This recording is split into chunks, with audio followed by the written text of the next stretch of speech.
all of a sudden you realize, wait a minute, the heat should be on, and other things like that. So you just need to talk and you need to call, and there's a lot of people on that hotline that can give you some guidance on where to go. But it's a wonderful campaign. Wish you the best of luck. And I mean, thank you. Just hope everybody. Let me give the number again: 1-855-444-3911. Yes. I appreciate what you're doing. I think it's wonderful. And well, thanks for having me on. Oh, you're kidding. Best of luck. Oh, thank you, Jim. All right, gang. Stay with us now. Much more coming up on your Detroit Tiger Radio Network. Detroit Tigers Baseball 2013. Brought to you in part by Blue Cross Blue Shield of Michigan. Confidence comes with every card. Now, let's pause 10 seconds for station identification on the Detroit Tigers Radio Network.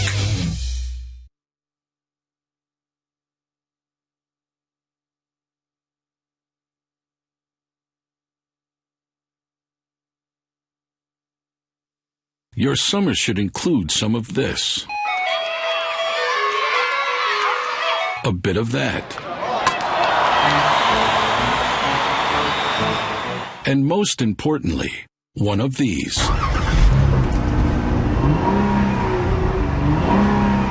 The Chrysler 200 Limited. With best-in-class horsepower and standard leather-trimmed seating, it's everything you need this summer. Come see for yourself, only at the Chrysler Summer Clearance Event. Well-qualified employee lessees get a low-mileage lease on Chrysler 200 Limited Sedan for $149 a month for 24 months with $23.90 due at signing. Tax, title, and license extra. Or purchase and get $3,500 total cash allowance. Based on Chrysler Group LLC segment, call 1-888-CHRYSLER for lease details. 25-cent charge for each mile over 20,000.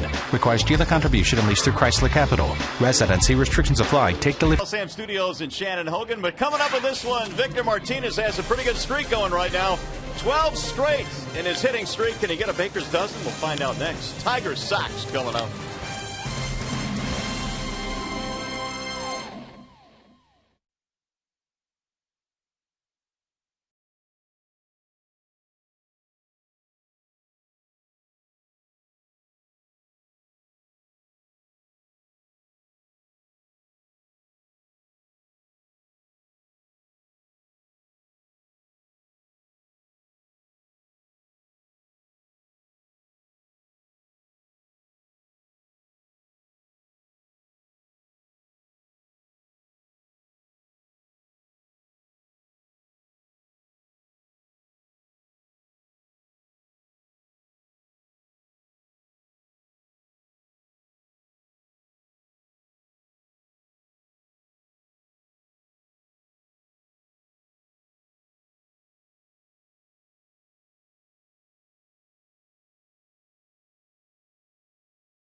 And the Chicago White Sox are wrapping up this 3-game series here at the ballpark. The Sox starting lineup tonight presented by the Metro Detroit Chevy dealers. It'll be Alejandro De Aza leading off in center, followed by Alexi Ramirez and Alex Rios. Then Adam Dunn is the DH today. Jeff Keppinger will play first. Connor Gillespie at third. The bottom three of Viciedo, Beckham, and Fagley doing the catching here today. And today's starting pitcher for the Tigers, Hannibal Sanchez, presented by Family Heating, Cooling, and Electrical. Second start for Sanchez since coming off the disabled list. He was pretty good 5 days ago in Cleveland. He threw 74 pitches. His velocity was back up to 95. And his complimentary pitches had some nice action on them as well. And take a look at the defensive alignment behind Anibal this afternoon. Tuiasa Sopo getting the start against a left-hander. You got Jackson and Hunter in the outfield, Miggy, Peralta, Perez, and Fielder in the infield, and Brian Pena getting the nod behind the dish this afternoon. Tigers have 4 All-Stars out there today, and the Tigers trying to take 2 out of 3 in this series. Sanchez good to go, and so are we. The first pitch is down low to Alejandro De Aza. 260 batting average for De Aza, 10 homers, 40 RBIs. Here's the 1-0 pitch, and it's a little bit outside. 2 balls, no strikes. 76 degrees our game time temperature today. Does not get much better than this, does it, buddy? No humidity at all. That's the key right there. Little, if any, humidity. There's a slicer hit the left field, base hit. De Aza is aboard with a leadoff single. Sanchez in his last start threw 73 pitches in that first start back from the disabled list against Cleveland. Tigers would like to up that a little bit today. We'll see how far he goes. Alexi Ramirez standing in. And De Aza over on first base is not a true base stealer, but he does have some speed over there. If you forget about him, he'll try to advance 90 feet. Showing bunt, and it's in for a strike, 0-1. 10 swipes this year for De Aza. He's been caught 4 times. Joe McEwen going through the signs at third base. I love watching third base coaches give signs. They remind the base runners of everything, every situation.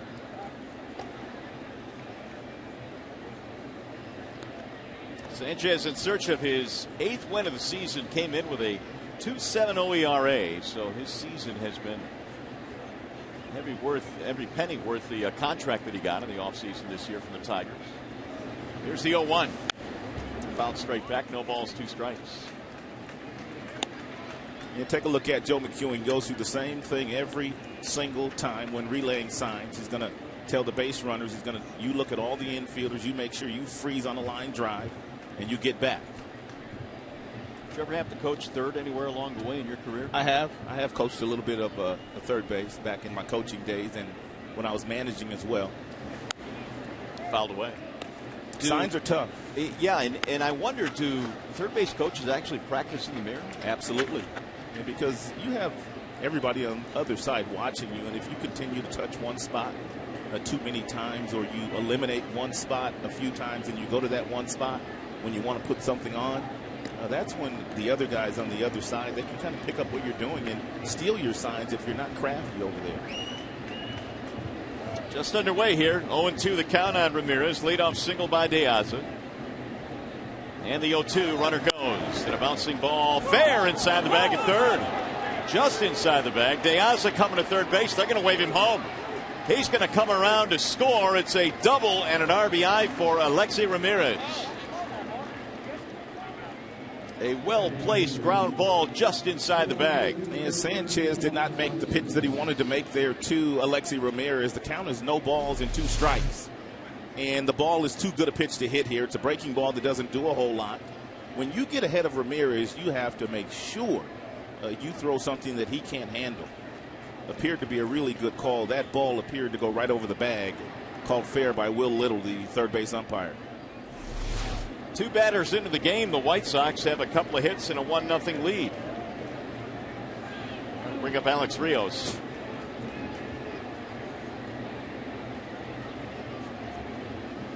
'20th RBI of the year for Ramirez. Way inside, 1-0. Rios had the big game in the opener, going 6 for 6. He was quieted last night, 0 for 4. A couple of RBIs, has a triple in the series.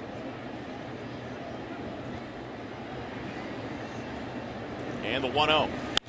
Line drive right at the third baseman, Cabrera. First out of the inning.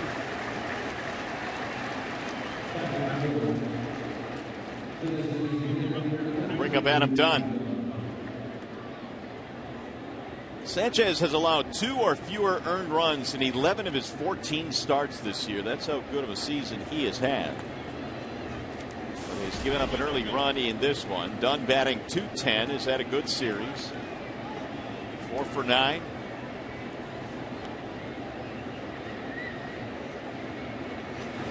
And he looks at ball 1.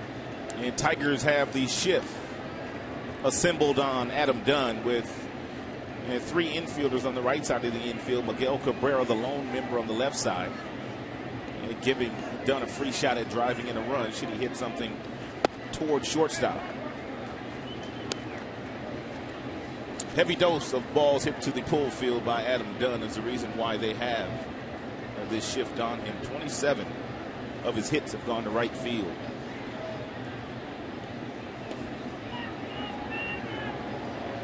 The 2-0 pitch. 3-0 the count on Dunn. Sanchez gave up a single to Diaz, a double to Ramirez. Now with 1 out, he is behind 3-0. They're just going to finish it off and walk Dunn intentionally here. First base open, and here comes ball 4. So that'll put him at first and second with 1 out. Bring up Keppinger. Sanchez now can get his ground ball and get out of this inning. Keppinger at 245 is 3 for 9 in this 3-game set.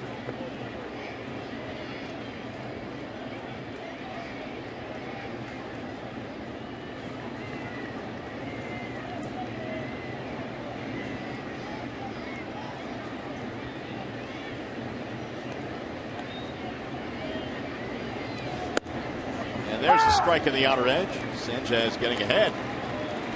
0-1. Keppinger signed because of his versatility. Had a pretty good offensive season last year with Tampa. Was given a 3-year contract by the White Sox. He's played first, second, and third this year. And Anibal missed outside that time. 1 ball, 1 strike.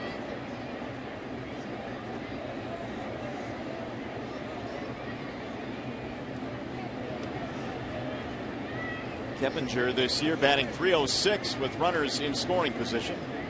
Trying to build on the 1-0 lead here for Chicago. Bouncing in, Pena able to stop it. Nice block there by Brian Pena. Hard slider by Sanchez. He's able to get his body over in front of it and smother it.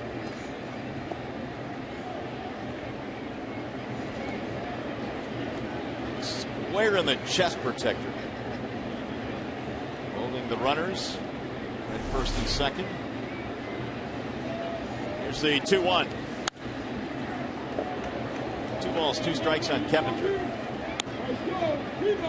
Tigers have 1 more here against the Sox. Texas coming to town beginning tomorrow night. And then we're on to the All-Star break, where Jim Leland will bring his crew, his entire coaching staff out to New York. Along with Robin Ventura, the manager of the White Sox. John Gibbons will also be one of his coaches. Max Scherzer is going there, and he may start the game.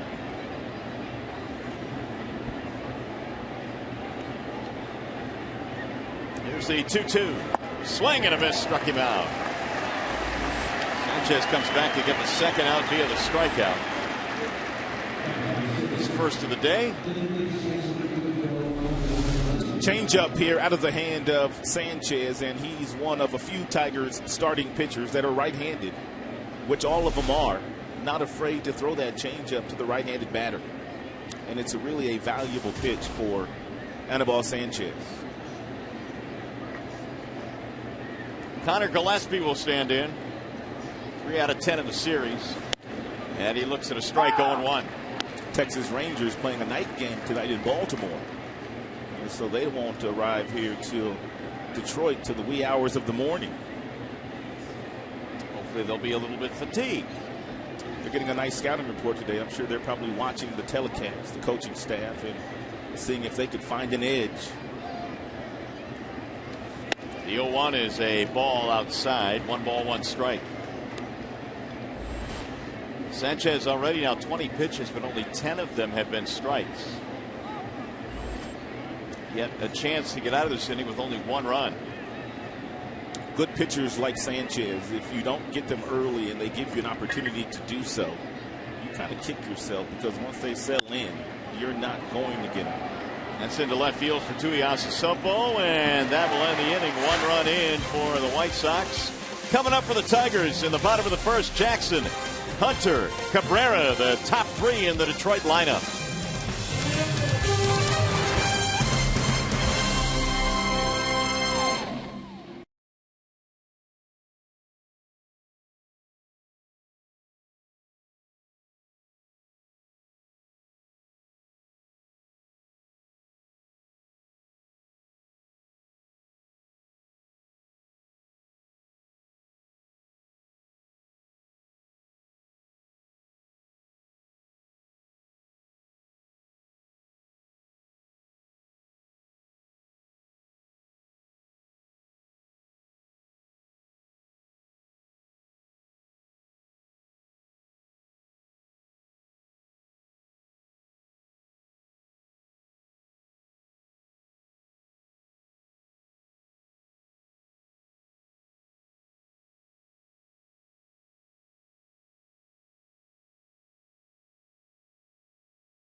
Michigan Ford dealers. Jackson, Hunter, Cabrera, your top 3 this afternoon, followed by Fielder, Martinez, and Peralta. The All-Stars highlighted there.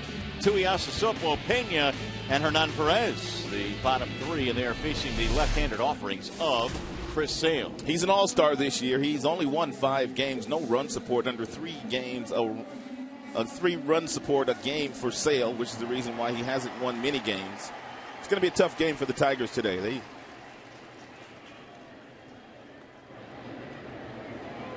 Jackson will start things off.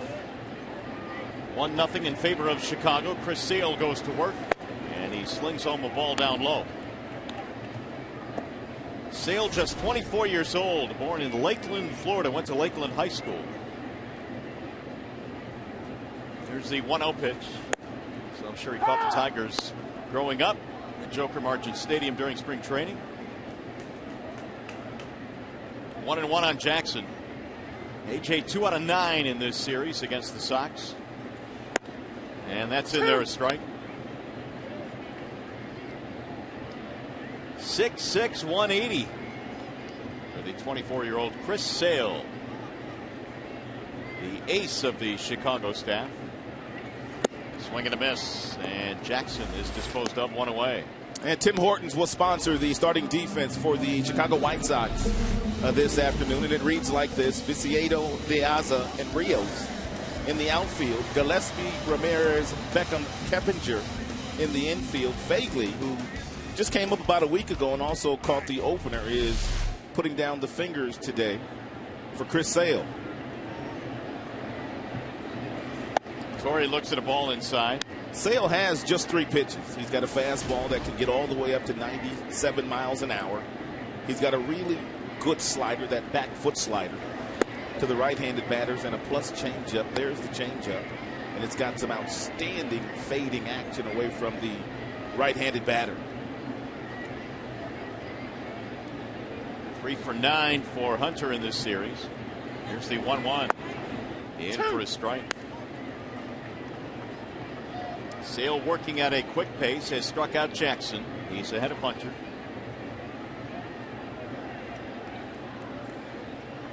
Now the 1-2. Shattered bat roll to third base.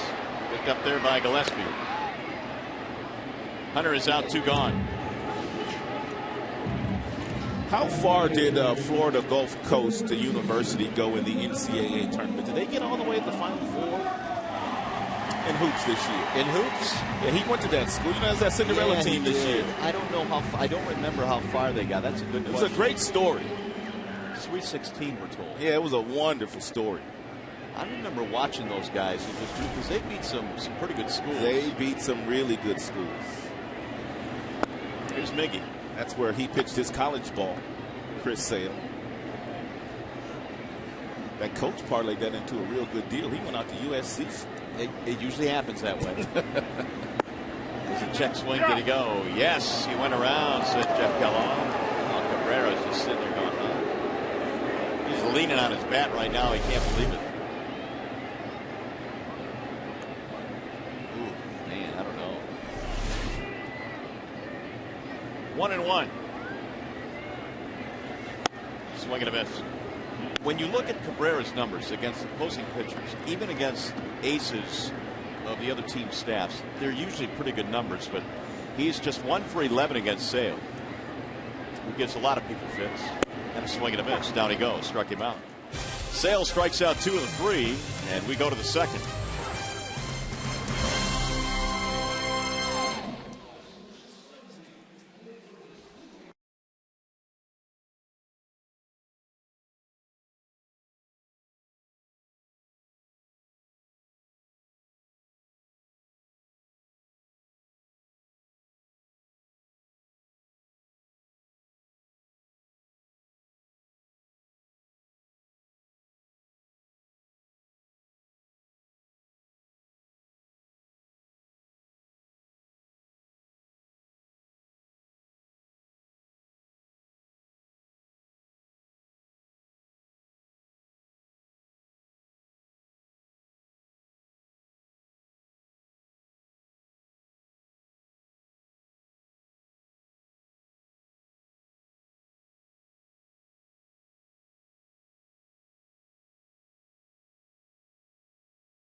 Is brought to you by Comerica Bank, a part of Detroit and the community since 1849.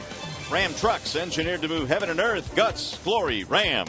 And by Dan and Oikos and Stonyfield Yogurt. Dan and Oikos Greek yogurt, too delicious to be nutritious. Anibal Sanchez back to the hill in a 1-0 game, and he is facing Dayan Viciedo to start things off.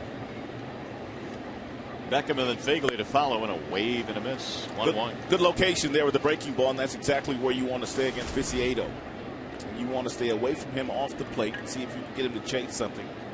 You don't want to throw him too many strikes. He's got a lot of power in that bat. And Viciedo coming alive in this series. 5 hits in this series, 5 RBIs, 2 homers. 2 balls, 1 strike. I told you Sanchez making his second start since coming off the disabled list with the shoulder discomfort. And Tiger is going to watch him very closely the second half of the year regarding that right shoulder. Sanchez has had 4 different stints on the disabled list when he was with the Miami Marlins / Florida Marlins with shoulder issues. Saw the numbers that he put up against the Indians. And 74 pitches in that game. What do you expect today? Maybe 90 to 100 if they're not too stressful. 3-2.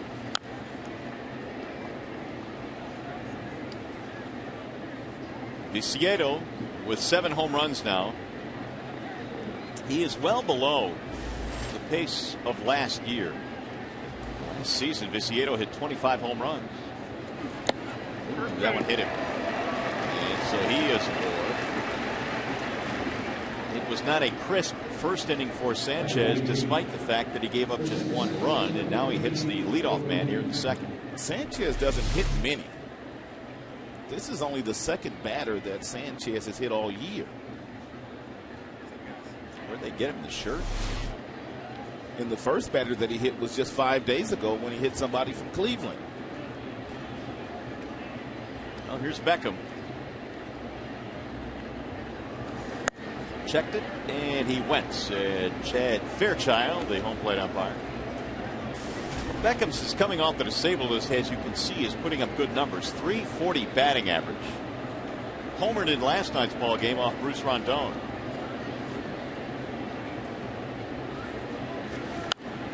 Shoot that one foul, back out of play. 0-2.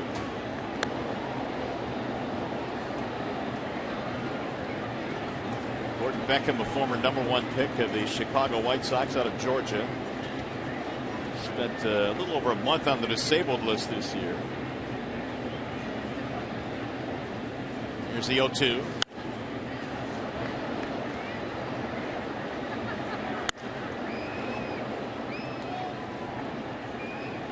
Sanchez, for the most part this season, has owned righties. They bat just .207 against him. They got a single and a double in the first inning. The first 2 batters of the game to score a run. Now the 0-2 again. Missed it outside. 1-2.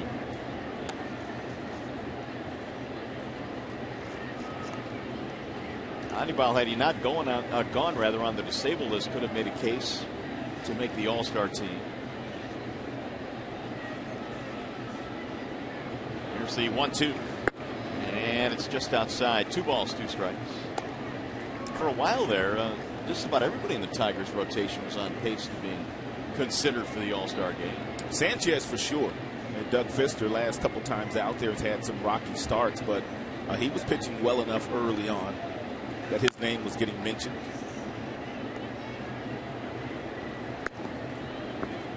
Scherzer and Verlander will be going.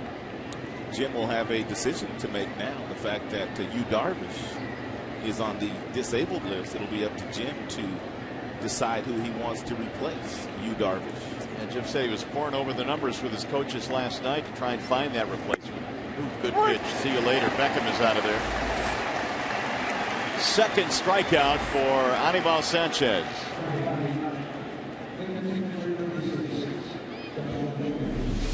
Well located 4-seam fastball on the outside, black by Sanchez. 1 out. Here is the catcher, Josh Fagley, the rookie, who didn't fare so well in the first game of the series. 0 for 5, and that was on a night in which the White Sox put up 23 hits.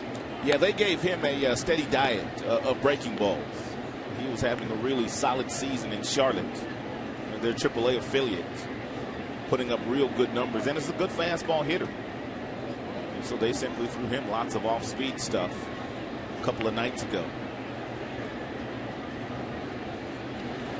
Swing and a miss. 1-1. And it looks like that pattern, that theme, is going to continue here today for Sanchez against Fagley.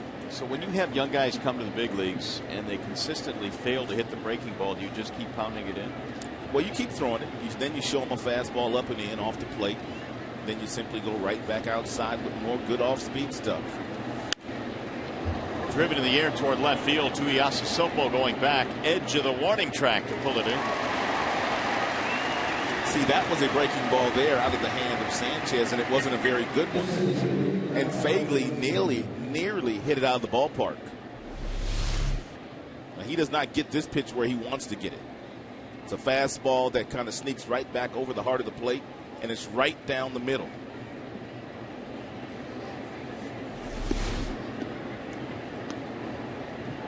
So Anibal got away with one there. 2 gone, and now here's the top of the lineup, De Aza. Alejandro singled at the start of the game and then scored a run. Ball low, 1-0. 5th hit of the series for De Aza. White Sox had 23 hits in Game 1. Tigers answered with 15 hits in Game 2 last night and pulling out the victory. In the air to center field, shallow. Jackson coming on, can't hold on, almost made a basket catch, and now going to second base and diving in is De Aza.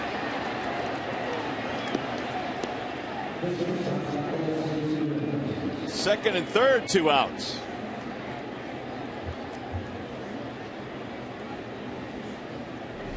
And good effort here by Jackson. If he leaves his feet, he simply makes this play. But you know by now that Jackson very seldom leaves his feet. He thought he could catch it.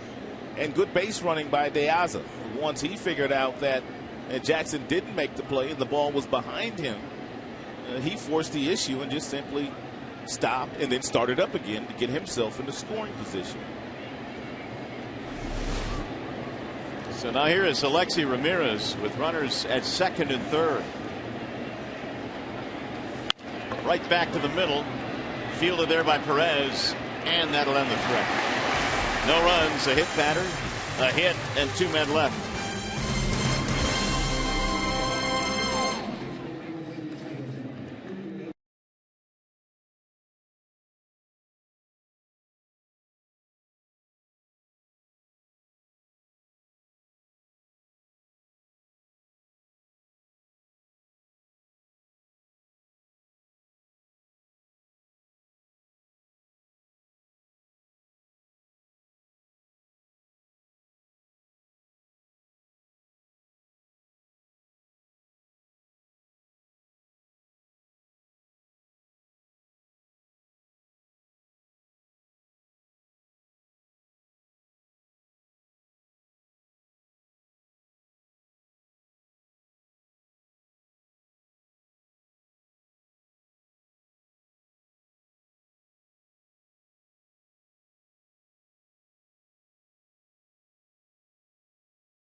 The second here at the ballpark. And the Tigers trying to get something going now. They went 1-2-3 against Chris Sale in the first. They'll have fielder Martinez Peralta here in the second.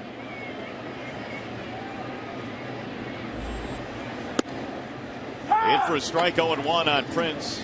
And for those of you that had a chance to watch Randy Johnson pitch throughout his illustrious major league career, Chris Sale is the closest thing to the big unit. And what I mean by that is simply most left-handers, when Sale's on the mound, they get nights off. But not Prince Fielder. He doesn't dodge anybody. He plays every day.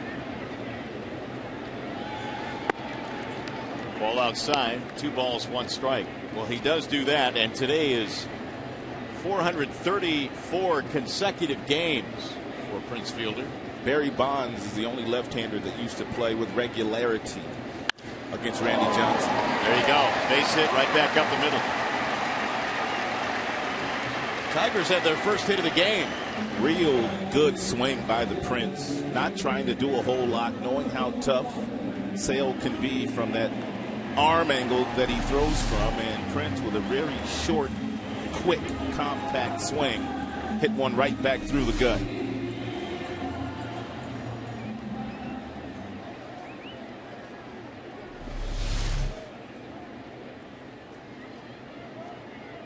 Chuck and duck for Sale. Sale doesn't necessarily get himself in the best possible position to make a play anyway after he delivers the ball home because his windup is somewhat violent. Martinez looks at a strike.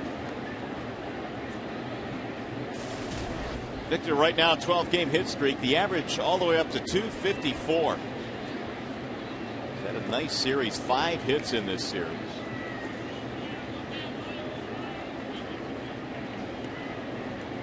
Here's the 0-1. 0-2. Here's today's high-speed stat brought to you by Charter Internet in the most hits in July.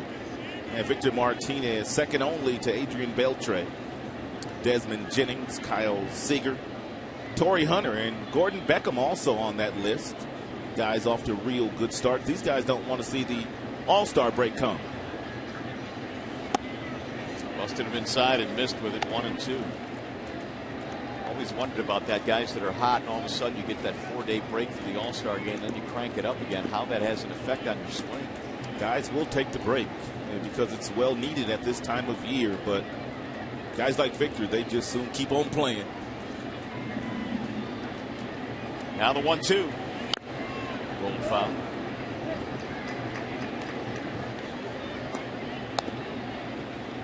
Victor has 7 homers. He's knocked in 47. So even though he was batting in the low 200s most of the first half of this season, the first couple of months, he's still on pace to knock in 90 or so. And he'll be right around 300.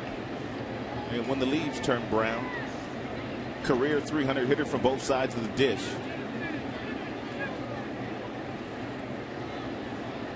Here's Sale's 1-2. Right back up the middle into center. Back-to-back hits, and Martinez has a 13-game hitting streak. They can't get Victor out now. We talked about Miggy and also Prince and Victor in last night's game, how unselfish they were in the 6th inning when they strung together 4 hits in a row with Torrey Hunter also getting one of those hits. How they all just drove the ball the other way. Now you have a couple of big physical sluggers driving the ball right back through the middle. Victor and Prince. See if Peralta can take advantage. There's the 13-gamer now for Martinez. Peralta is hitting .364 in his career against Sale. Not many guys have those kinds of numbers against Chris.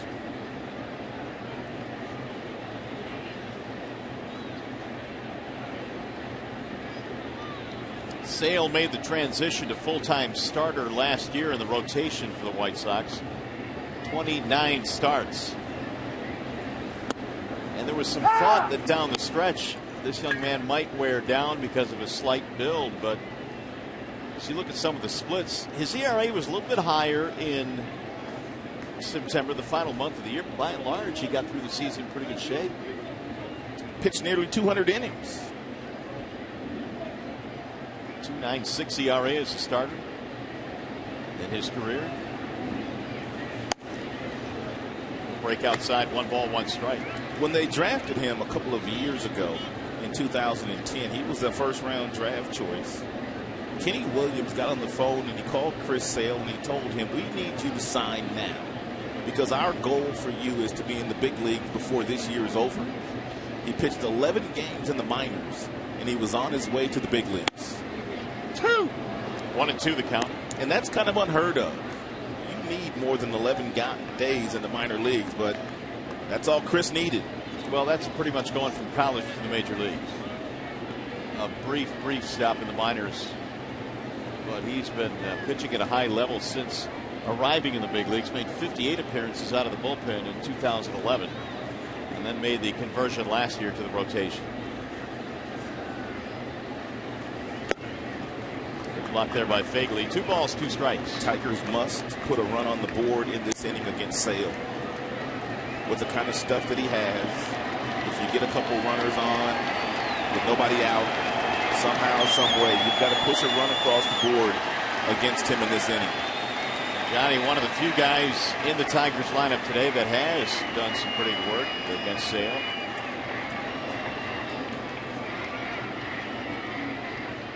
The 2-2. Bouncing ball to third base. They'll tag the bag one and go across the diamond for the double play.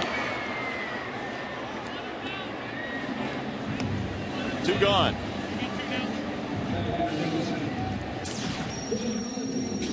Well, we talked about that 2010 Major League Draft. Bryce Harper went #1 overall that year. You might recognize Manny Machado's name. He was #3. Harvey, really good pitcher, #7. And then Chris Sale, #13.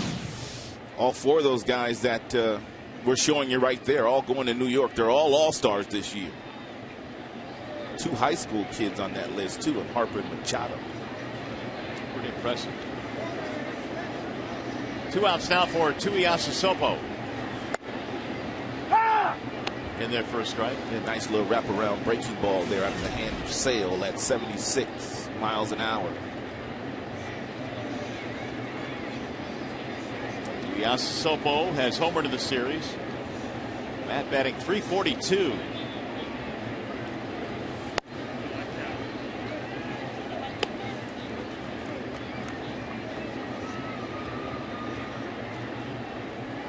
One ball, 1 strike.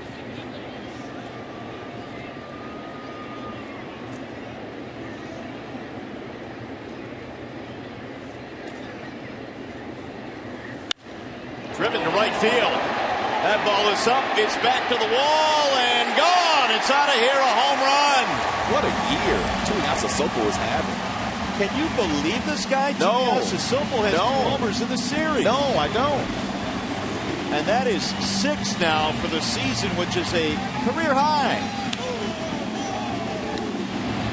Tui goes the other way.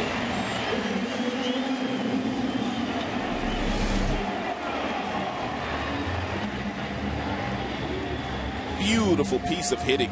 And a ball on the outside part of the plate. He stays with it, keeps the head down, and he is showing lately some strength to hit the ball in the seats the other way, like Miguel Cabrera shows. Ryan Pena, the batter. So the Tigers strike for a 2 spot. Each team now with 3 hits. It's now the 10th home run this season that Sale has given up. And all 10 of the home runs have come against right-handed batters. Has not given up a homer this year to a left-hander.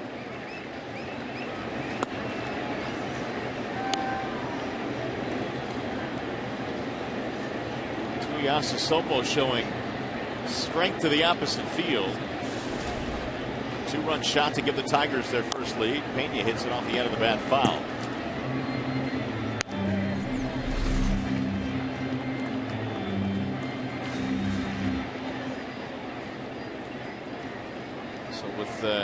Guys that have 80 at bats or less, there are the numbers on Tuiasa Sopo. That's fouled straight back.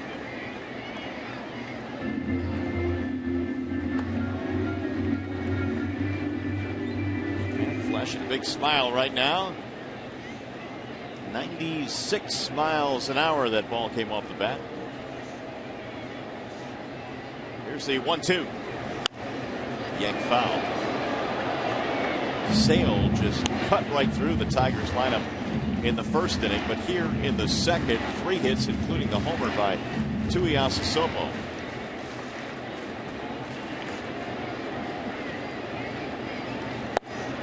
And he thought about it, but Pena did not go.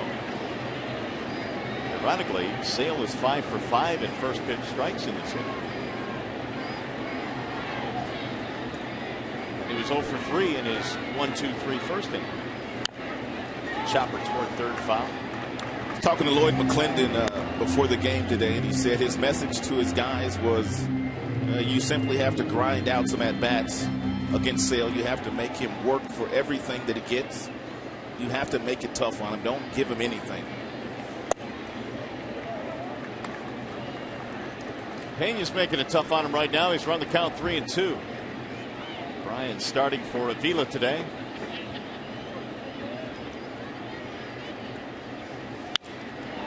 Back up the middle Again into center field. Another Tigers hit here in the second.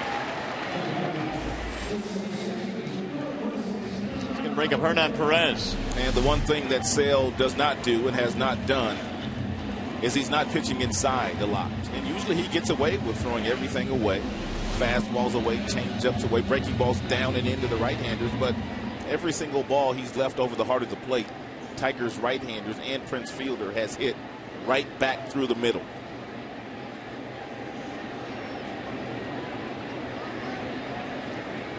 So the youngster Perez played in game 1 of the series, was 0 for 4, called up when Infante was placed on the disabled list. He's got great range at second base. He can also play shortstop. He's got gap power. Perez was batting .300 at Double-A Erie. Swing and a miss. 0-2.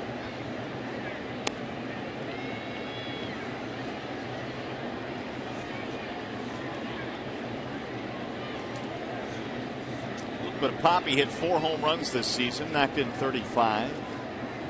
Terrific defender. And the 0-2. Swing and a miss. He chased to end the inning. However, the Tigers grab the lead. The home run by Tui Asasopo. You're watching Tigers baseball today, presented by Bell Tire.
From Detroit, Farmington Hills, Highland Park, Romulus, Shelby Township, and Auburn Hills all got a chance to ride the Fox Sports Detroit Fan Express and enjoy Tigers baseball here at the ballpark today. It's Boys and Girls Club Day, and they're enjoying a Matt Tui Asasopo 2-run homer to give the home team the lead. We're glad to have him at the ballpark today. Sanchez back to work, enjoying a 1-run lead now as Rios leads it off in third. What a wonderful safe haven the Boys and Girls Club provide for the young kids during the summer. Scooped at third by Miguel. Nice play to throw him out. Rios 0 for 2. And a couple of steps to his left and reaches down and makes a rather routine play.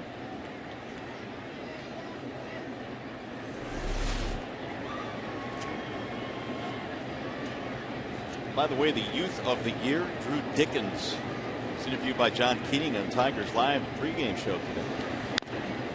It's grounded foul. Very sharp young man, very articulate. So we are glad to host the youngsters at the ballpark this afternoon. Had him done. Walked intentionally in the first inning, and he waves and misses 0-2. 3-game hit streak right now for Dunn. 4 for 9 in the series. He has been one of their better run producers in the last month or so. He's really turned it up a notch. Not in this at bat. Down he goes. Struck him out. 2 gone. For a game break, we go back to the studio now. Here's Mickey York.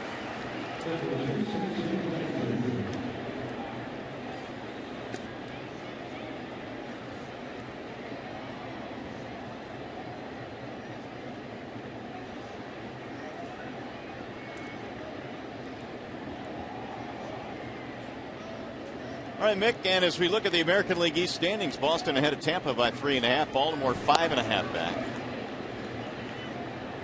And the Yankees were 6 out. And they needed to get their captain back. Keppinger batting. Here's the 1-0. It's the latest on A-Rod. I know he's rehabbing right now. He's close to coming back, I believe, himself. He's playing in some minor league games. And I believe he started playing minor league games before Derek Jeter even started playing. So Jeter came up quickly, though. Here's the 2-0 pitch. Grounded foul, 2-1. The Yankees, by and large, have had to get it done with, I don't want to use the term cast-offs because that's not fair, but guys that were with different organizations that had big years in the past, kind of resurrected themselves, but that only lasts so long and so far. Lyle Overbay, Travis Haft, Vernon Wells. 2-1 is hammered to center field. Sinking line drive. Drops in for a base hit. 2-out single for the White Sox. Here's Connor Gillespie. Sox now have 4 hits. So do the Tigers. Anibal has thrown 50. Ratio not where he wants it to be, yet he still leads in this game 2-1.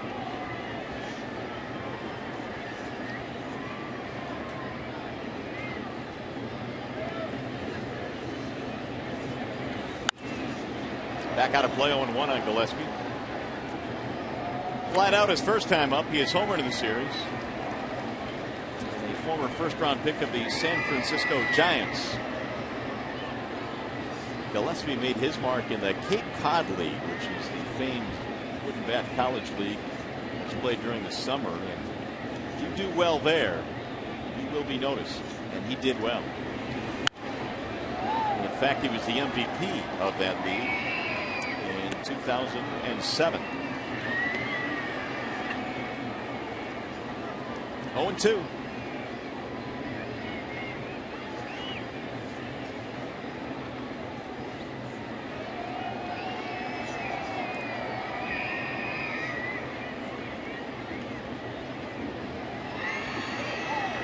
Swing and a foul tip.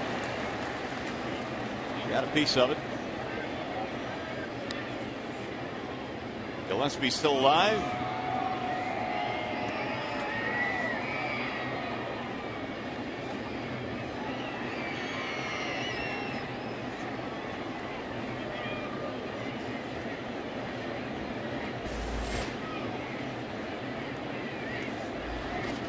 Waiting on deck. Big Dion Viciedo. Now Sanchez again, ready with the 0-2. Driven to center field, right at Jackson. Inning over. No runs, 1 hit, 1 left. To the bottom of the 3rd we go.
By Arby's. Try the mighty taste of Arby's Mighty Minis today. Arby's, slicing up freshness. And by Bell Tire, get the lowest tire price period. Bell Tire. Back here in the Motor City where the Tigers are on top here in the final game of the series. 2-1 is our score. Austin Jackson leads it off in the bottom of number 3. Jackson, Hunter, Cabrera. Same trio that went 1-2-3 against Sale back in the first inning. Pulled right at the third baseman Gillespie for the out, 1 gone. Let's take a look at the contrasting styles of Sanchez and Sale. Sale, when he delivers that ball, it looks like it's coming from the second base position. Sanchez, of course, has that picture perfect delivery, gets right up top. Sale, he throws from the side. But both guys rack up lots of strikeouts. They win lots of games. And they always keep their clubs in the game. Torrey Hunter lines one to the gap in right center. That ball is going to be trouble. It gets down. It's going to go to the wall. Let's see if Torrey tries for 3. He's going to hit the bag. He's going for third. There will be no throw to third base. A triple for Torrey Hunter.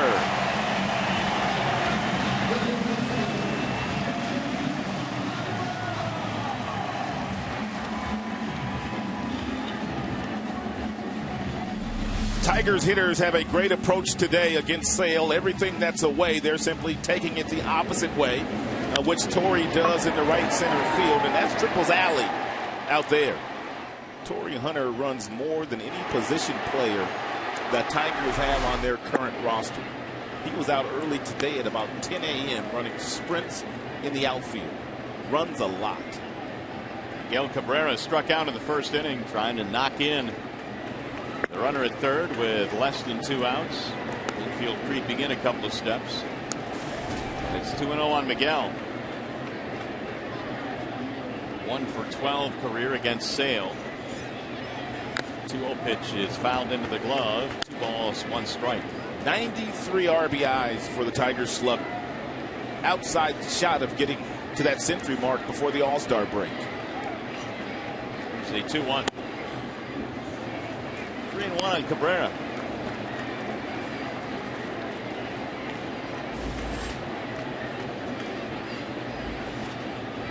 Sale pitching from the windup with a man at third. Miggy Cousin misses 3-2. And Miguel having a difficult time of catching up to that Sale fastball outside. Struck him out his first time up on that same exact pitch that he just swung through. Fouled off. Tigers now had 5 hits. Among them a triple and a homer. The 2-run shot by Tuiasa Sopo responsible for the Detroit lead.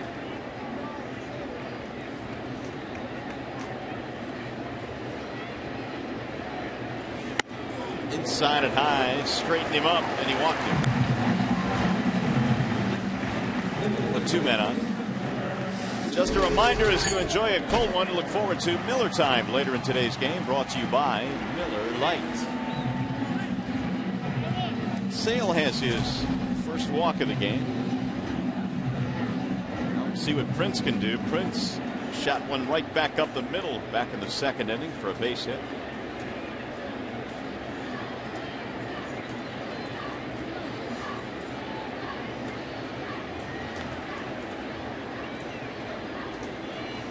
Wave it a miss.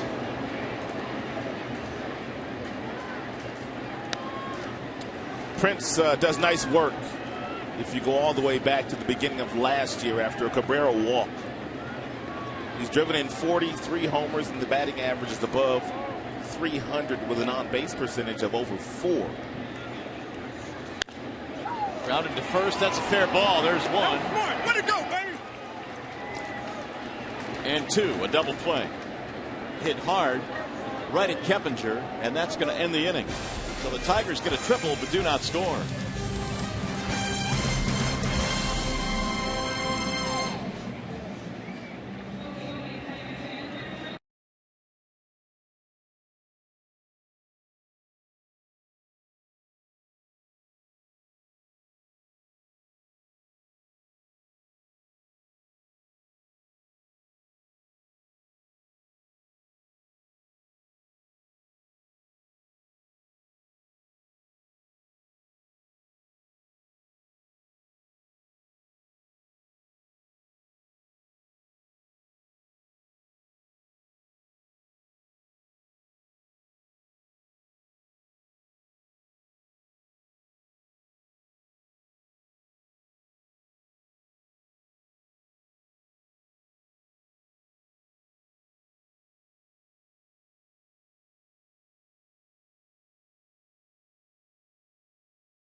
And Stephanie is the new Fox Sports Detroit girl. We'll go to foxsportsdetroit.com to unload your photos, upload, I should say, your photos, and submit your video. And you could be the next Fox Sports Detroit girl.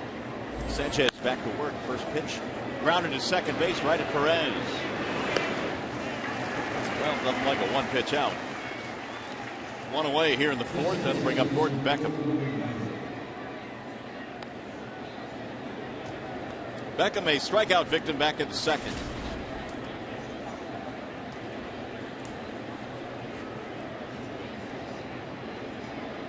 .338 batting average now for Beckham. Ball one high. He's hit safely in 6 straight. Broken bone in his hand put him on the disabled list earlier this year, and he takes ball 2 down low.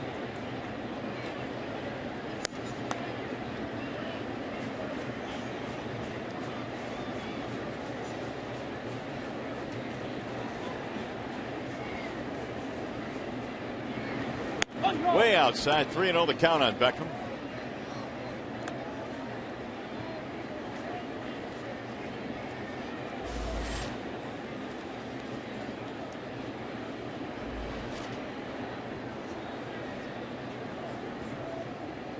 This is the 5th season now in a White Sox uniform for Beckham, and he looks at a strike.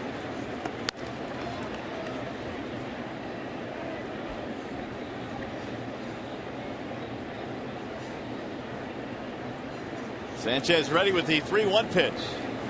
And it's in there, 3-2. Sanchez has the ability and the confidence to throw his slider or his curve for a strike in any count, as he just did there on the 3-1 breaking ball to Gordon Beckham. Pulled into left field, base hit. 1-out single for Beckham. Time for some trivia. Put your trivia caps on. It's courtesy of AT DET. The question today: the MVP award began in 1911. Who are the 3 White Sox to win the award? The 3 White Sox to win the MVP. That is your mission today. Harold Baines right there, who spent 22 years in the big leagues, a lot of those in a White Sox uniform.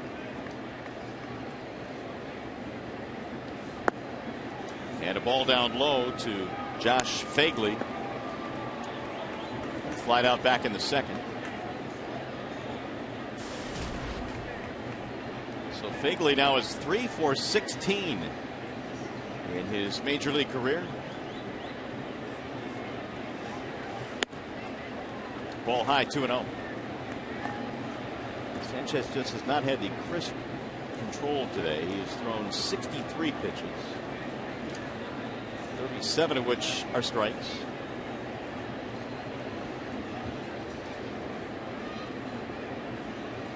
Runner goes on 2-0, and a high fly ball to left. Not very deep. Tui Asasopo coming in. Fagley is out. That's the second time he's flied to Mathis. 2 gone now for De Aza.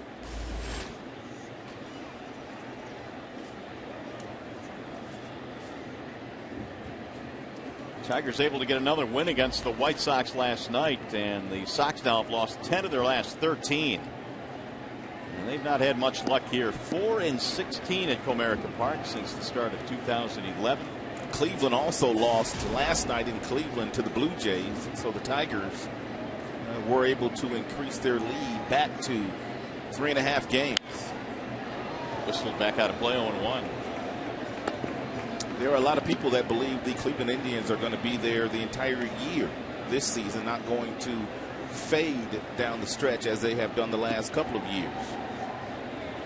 Tigers won their 50th last night. They did not get win number 50 last year until July 20th.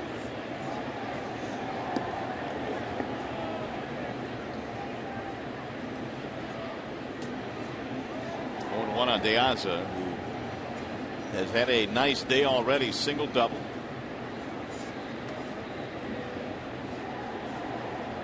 Here's the 0-1. 0-2 on Alejandro De Aza. He has put together a good series, 6 hits. De Piazza this year already has one more home run than he had all of last season. 10 long balls this year for the Sox leadoff man. A little pop at the top of that lineup. He's hit 4 homers to start off a game this year. And he's given time at home plate by Chad Fairchild.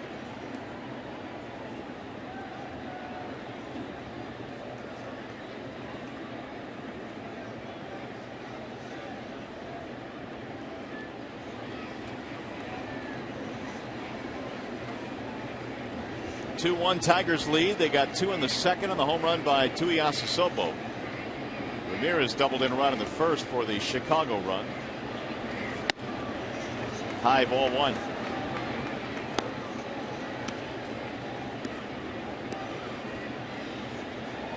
Over the years, Sanchez has done some of his best work against the American League Central. 1.98 ERA versus divisional foes. There goes the runner. Swing and a miss. A strikeout for Sanchez ends the inning. No runs, 1 hit, 1 left. Here comes the bottom of the 4th.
$26 per game. It's the Summer 8-pack, which includes a commemorative Tigers coin and Tiger Club Access Pass. Call 313-471-2255 or visit tigers.com/summer8 for more information. Gorgeous Comerica Park filled again. And the Tigers lead in the final game of this series. 2-1 is our score. Matt Tuiasa Sopo with a home run, the difference in this game. Victor Martinez will lead it off against Chris Sale. It's Martinez, Peralta, Tuiasa Sopo. Victor had a base hit, scored a run back in the second. And he looks at ball 1.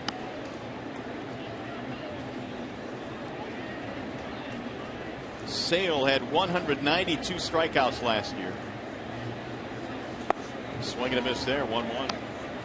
That was the most by a Sox lefty since Floyd Bannister back in 1985.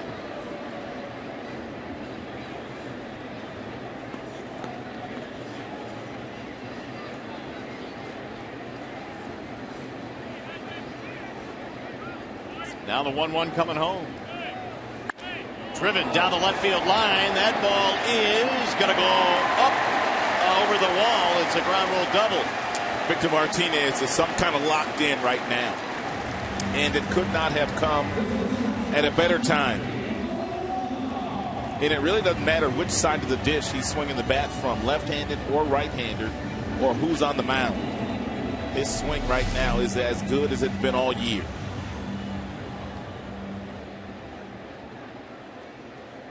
Single and a double in this game. He's hit safely in 13 straight. Now Johnny Peralta.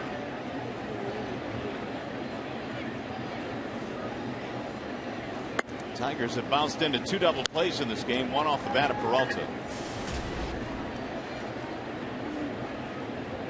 Tony Peralta came into this game with really good numbers against left-handed pitching. And the batting average at .360 coming into this contest. Only one hitter was better in the American League, and that was Miguel Cabrera.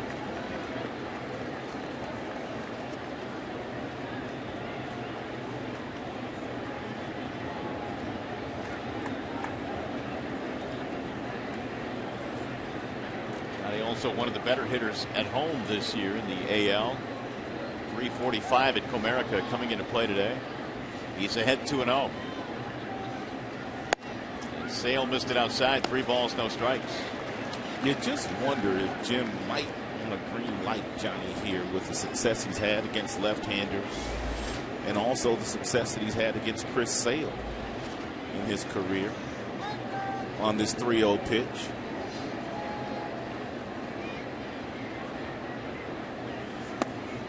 He's taking, it's a strike, 3-1. Tigers have now out hit the White Sox 6-5. Sale had a routine and very easy 1-2-3 first, but since the Tigers have had all kinds of base runners against him. And there's another one. It's a walk. 2 on, nobody out.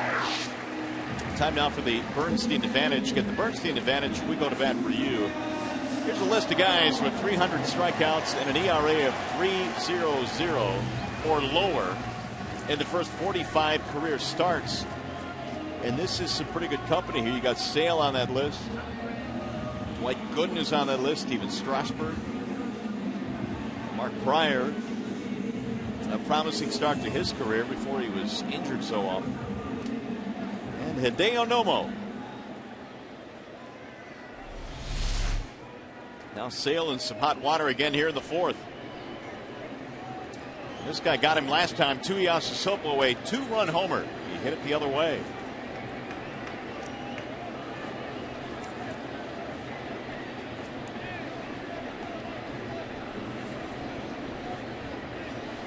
Swing and a miss, 0-1.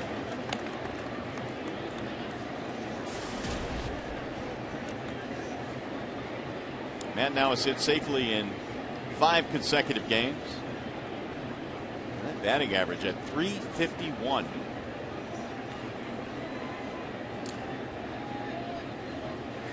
Another swing and a miss, 0-2. He got himself a ball on the outside part of the plate, simply kept the head down and stayed with it. Looked like it was a changeup, and he drove it out to right. Sale staying with an off-speed pitch on the first 2 pitches to Tuiasa Sopo in this sequence. First pitch changeup, the second pitch was a slider.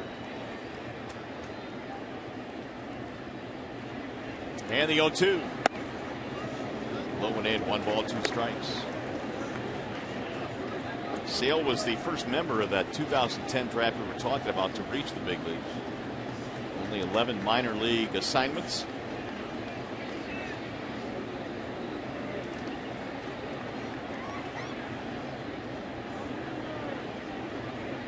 And the 1-2. Outside again. 2 balls, 2 strikes. Tuiasa Sopo, very busy week for him. He's going to start 5 games. When the Texas Rangers come to town, they'll start 2 left-handers, Derek Holland and Martin Perez, on Saturday and Sunday. And this is the 3rd time he's played in the last 4 days. Got him, strike 3. Sale punched him out of there. It's the first out of the inning. First time we've seen Sale go inside aggressively to get a strikeout with a fastball inside.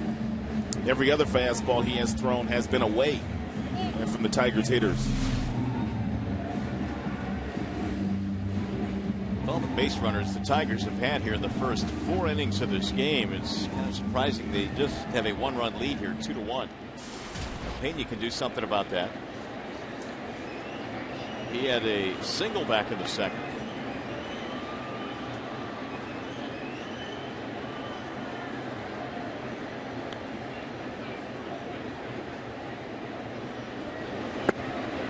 And a ball low, 1-0.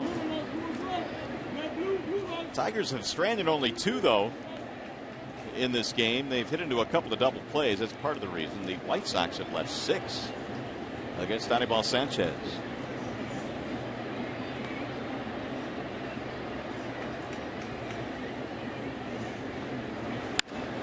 In the air, center field.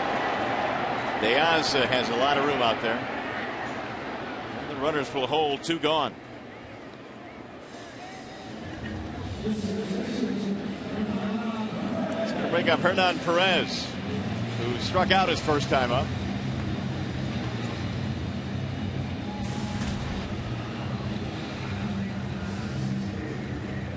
Perez now 0 for 5 since being called up from Double-A Erie.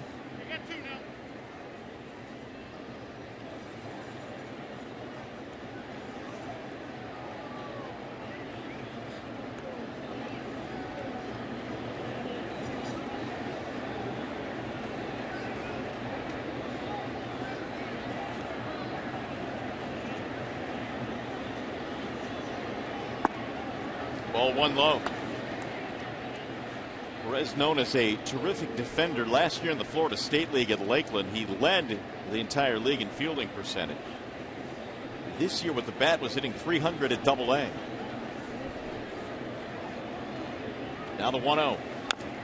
Chopped foul. 1 ball, 1 strike.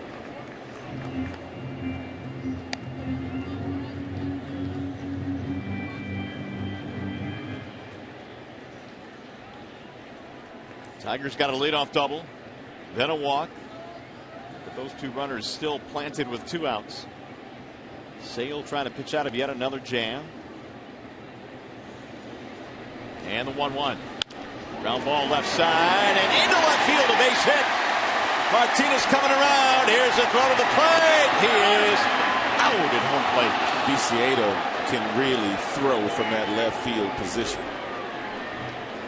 Victor cut down 7-2 on a laser from Dion Viciedo.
But Viciedo in left field able to throw Victor Martinez out at home plate. I have no problem with Tom Brookins sending Victor Martinez here. And Victor Martinez about 4 or 5 steps on the home side of third base when that ball got in the glove of Viciedo, but an outstanding throw by Viciedo and Fagley, the catcher. And it kind of deeped Victor a little bit into thinking there was not going to be a play at home plate. So the Tigers unable to cash in on a leadoff double. We go to the 5th inning. Sanchez back to the hill. Tigers still up 2-1. 2 runs, 7 hits for Detroit. A run on 5 hits for the White Sox. Ramirez, Rios, Dunn, the 2, 3, and 4 hitters for Robin Ventura.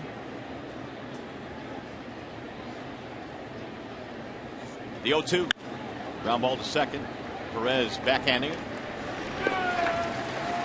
One up, one away. Well, next Tuesday, baseball's greatest stars gather in the most exciting city in the world. The biggest event of the summer, baseball's Midsummer Classic returns to New York. Home field advantage for the World Series on the line. It's the 2013 All-Star Game live from New York next Tuesday, and it's only on Fox.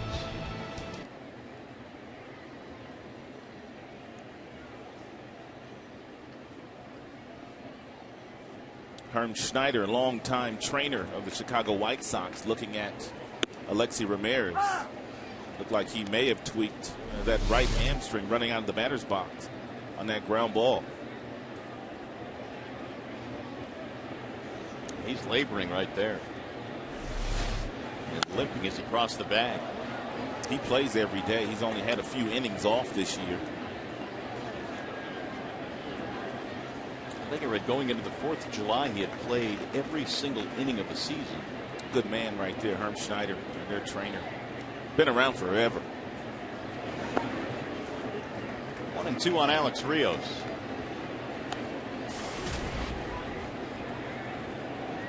Ever since that 6-hit game in the opener, Rios has not been able to do a whole lot. He is 0 for 6 since. He used the ball up.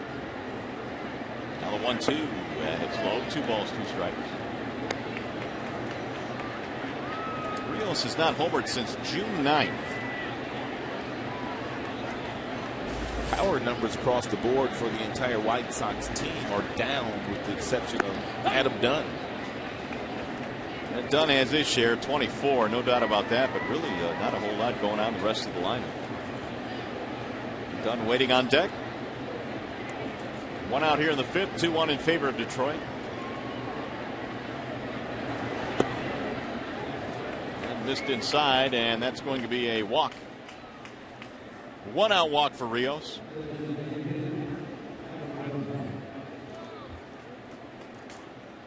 And White Sox have a couple of guys in their starting lineup that will steal a base. And one of them is Rios, the other one is De Aza.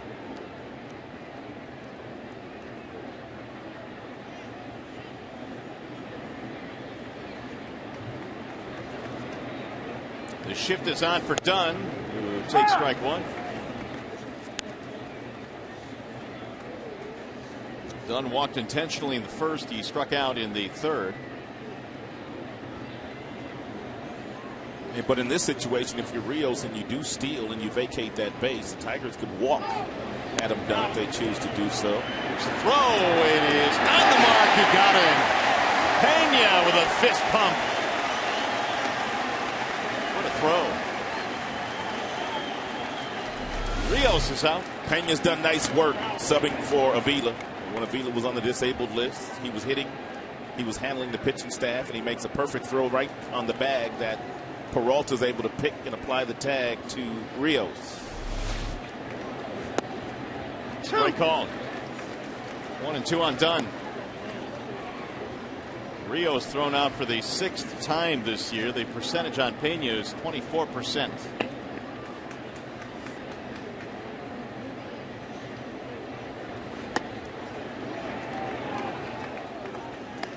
And we talk about Johnny's hands. Look at the scoop, and then he applies the tag and able to make sure that ball stays in his glove.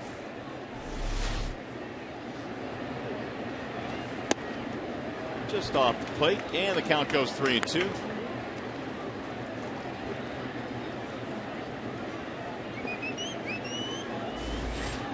Keppinger waiting on deck. Swing and a miss. Down he goes. The inning is over. Tigers baseball today, presented by Bell Tire.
brought to you by AT&T U-verse TV. Check availability at 1-800-PICK-ATT. Rethink possible.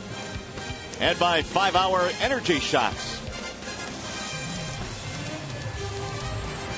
Spectacular day here in the Motor City, back here at Comerica Park. Got a good one going here. The final game in this 3-game series. Tigers up by a run right now as we go to the home half of the fifth. Chris Sale will go back to the mound, facing the top of the lineup.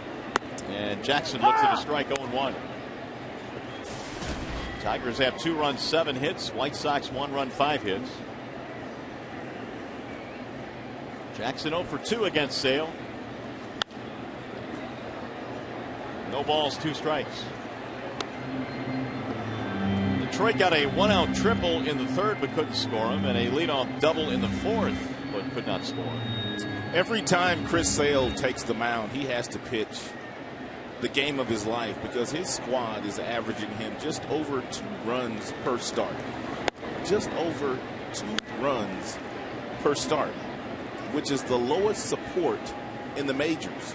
So every single inning this guy's on the mound, he's pitching for his life. Swing and a miss. Jackson is out of there, 1 gone.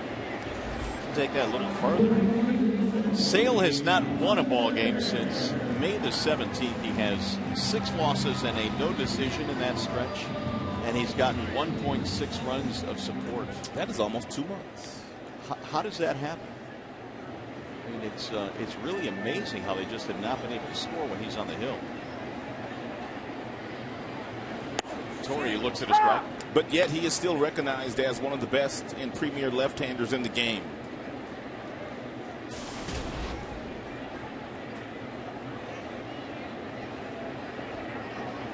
Here's the 0-1. Foul that one off. No balls, 2 strikes. Well, before he made the start today, before we had a chance to dig into the numbers, he kind of had to feel that was what was going on because he had an ERA of 2.78. And he had 8 losses this year and 5 wins. Here are those numbers on lowest run support. James Shields feels your pain. So does Bud Norris and Phil Hughes. Drilled toward left field. Viciedo reaching down to the warning track to pull it in. And Viciedo not necessarily known for his glove work in left field, but he's already made 1 really good throw to throw out Victor Martinez at home plate, and he takes the right route here to take away a double from Torrey Hunter. There are many nights when Robin Ventura, skipper of the White Sox, simply takes Viciedo out of the game for a defensive replacement. Ball 1 to Miguel Cabrera. Strikeout and a walk in this game. .365 average now for Miggy. Rolled foul, 1-1. 69 hits, shy of 2,000 major league hits.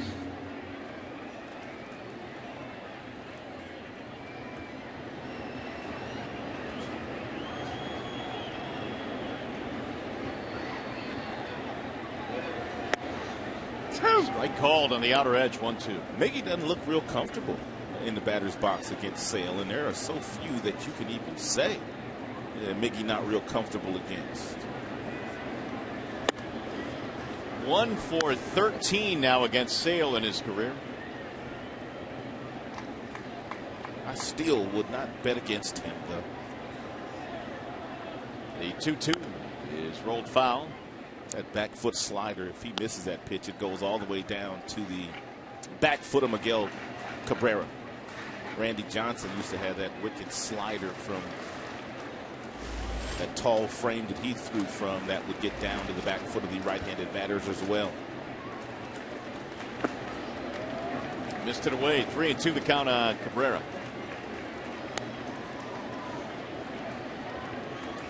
Take it back. He's actually only 1 for 12 against Sale because he walked against Chris in his last at bat. Here's the 3-2. Back out of play. Fielder lurking on deck. Tigers took the 2-1 lead on the home run by Tuiasa Sopo in the second. They had other opportunities but have not been able to get Sale to crack. They've bent him quite a bit. The 3-2 pitch. He is hitting the air to right field and hit well. Rios going back. Track. Wall. He's done it again. An opposite field home run for Miguel Cabrera. That's why you can't bet against him. Number 30 for Miguel.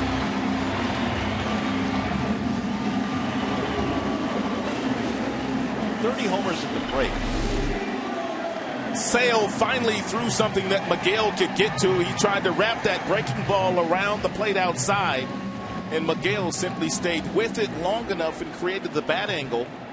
And he has the strength to hit that ball out to right field. That is the 12th home run he has hit here at Comerica Park of the 30 home runs. Oh, that one came up and in to Prince Fielder. You can't intimidate Prince. Ooh, says the crowd, and Jim Leland's saying, what's going on here?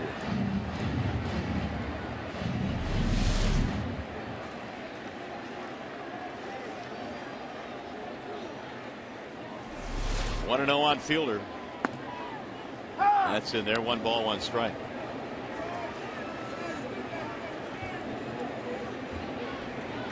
Tigers have a 3-1 lead. A couple of homers in this game. Swing and a miss. 1-2.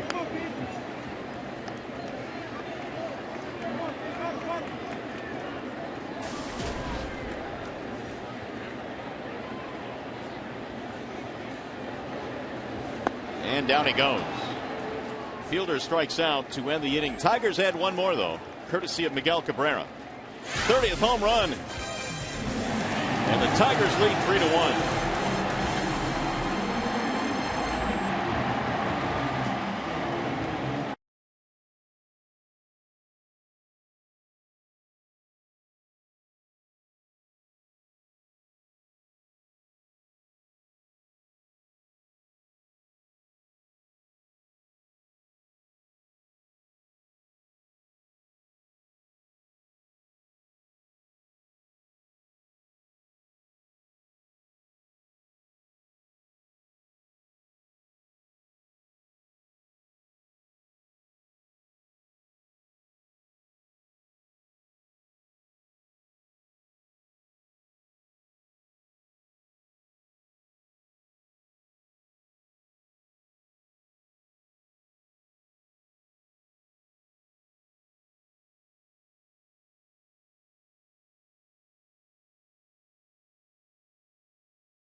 A home run. You can vote for your Tigers McDonald's Player of the Game, presented by the new Detroit Tigers M&M McFlurry, only at McDonald's. Using your cell phone, text Tigers, then a space, then the player's uniform number to 37338. 2-run lead now for Sanchez. He goes back to the hill here in the 6th. And that was his 84th pitch of the day. Keppinger leads it off. He strokes one to center field on a line. Jackson can't handle it. It's the second one today that he was unable to pick off his shoe tops. Leadoff man on.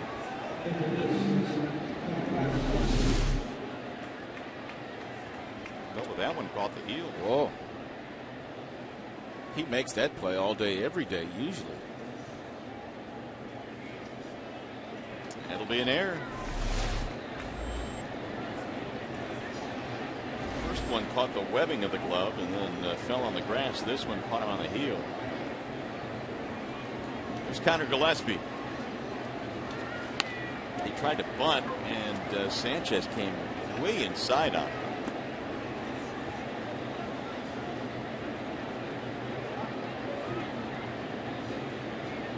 0-1.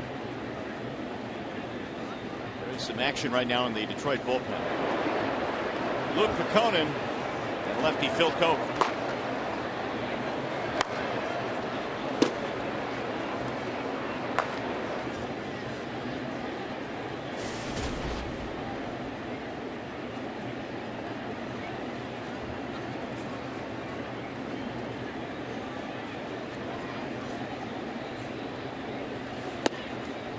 And a fastball high and outside. 1 ball, 1 strike.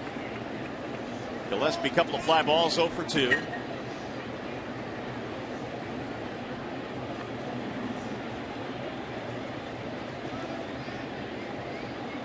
February trade brought Gillespie to the White Sox from the San Francisco system. Swing and a miss. 1-2 the count.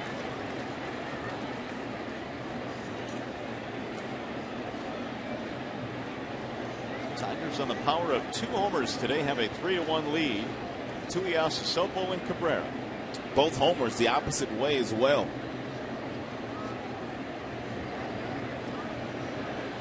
Here's the 1-2 outside. 2 balls, 2 strikes.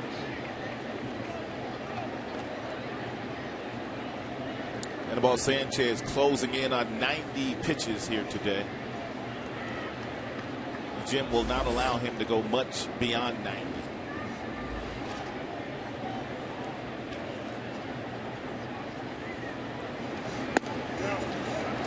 That one didn't miss by much. 3-2 as you look at the pitches by inning for Sanchez.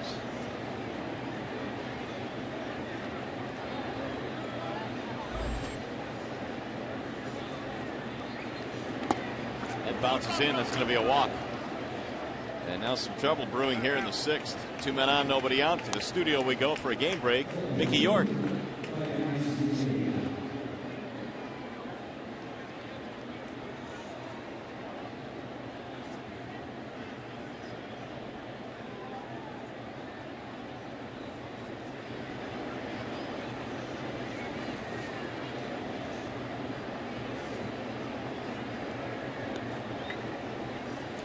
All right, Mick, we'll keep our eyes on that one when it goes final. Obviously, implications in the Central. The Tigers' 3.5 game lead over the Cleveland Indians coming into play. KC 6-pack. Right now, a 3-team race.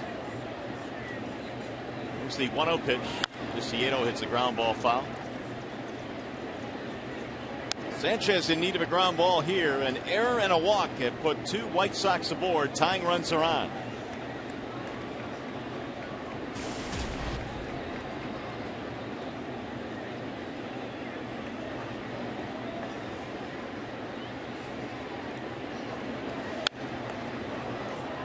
One ball, 2 strikes on Viciedo. He was hit by a pitch back in the 2nd. 25 home runs last season. This year, though, he's on pace for just 13. Well below his pace at RBIs as well.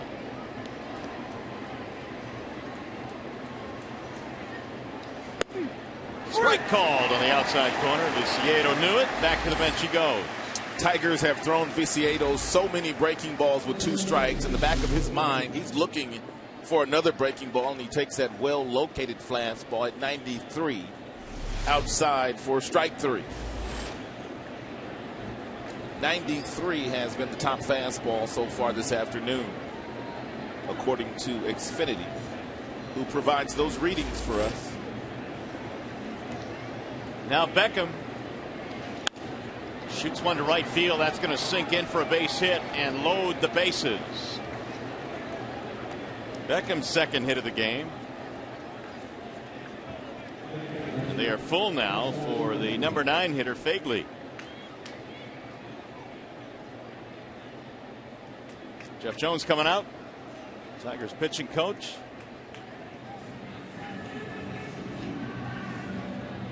Here's that AT&T trivia question again. We asked you this a couple of innings ago. The MVP began in 1911. Who are the 3 White Sox players to win the MVP award? And your answer is Nellie Fox, Dick Allen, Frank Thomas did it a couple of times. The Tigers have 8 MVPs,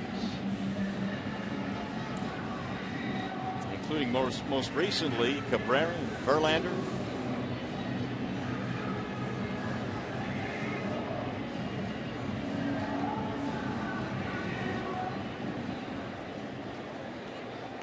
So they're loaded up now. Here's Fagley, who is 0 for 2 with a couple of fly balls to left. The one thing you don't want to do here for Sanchez is make a mistake inside to Fagley. He's got some real good power to left field.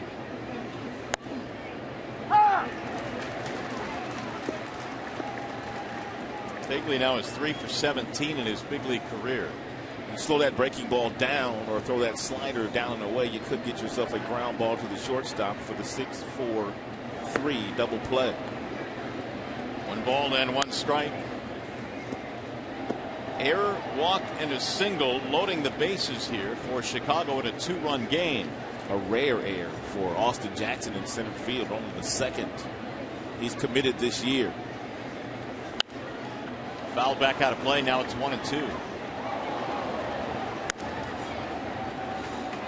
Jackson came in on a sinking liner. It caught him right in the heel of the glove.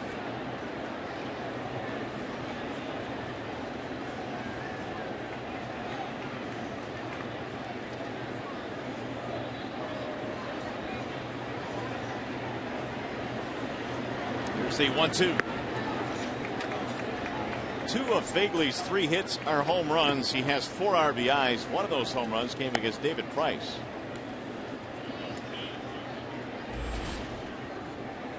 Now that's 100 for Sanchez.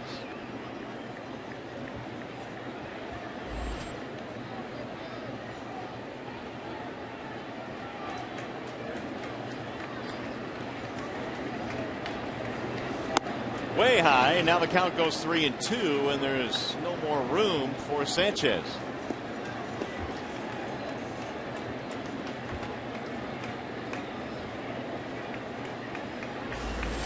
Waiting on deck is De Aza, the leadoff hitter.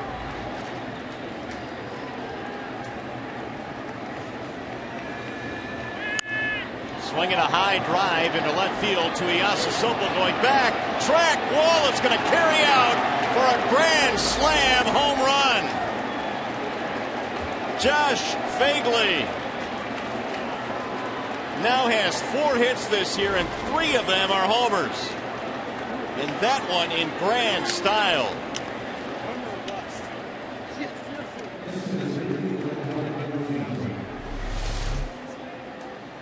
Sanchez threw him a 3-2 changeup, and Fagley able to reach out and catch it just right and hit it into the Tigers bullpen. What a tough break that is for Sanchez and the Tigers. First career slam for Fagley, and it's now 5-3. Wallside Windows pitching change. Tigers go to the pen.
to the number 9 hitter, Josh Fagley, the rookie, and that has turned this game around dramatically. The White Sox now have the lead in this ball game by 2 runs.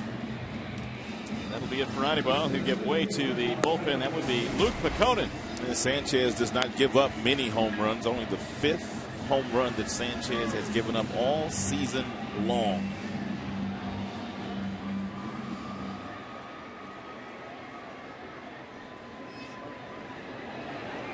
The number is 5 1/3, 7 hits, 5 runs, 4 of those earned, and 6 strikeouts. Book is closed as Peconin takes over. And the White Sox lead again with a 4-run 6th. Fouled back out of play. Alejandro Diaz to the batter, single double strikeout.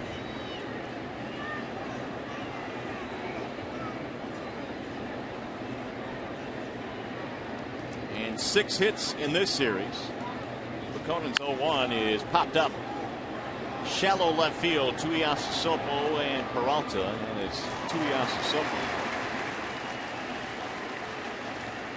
Second out of the inning.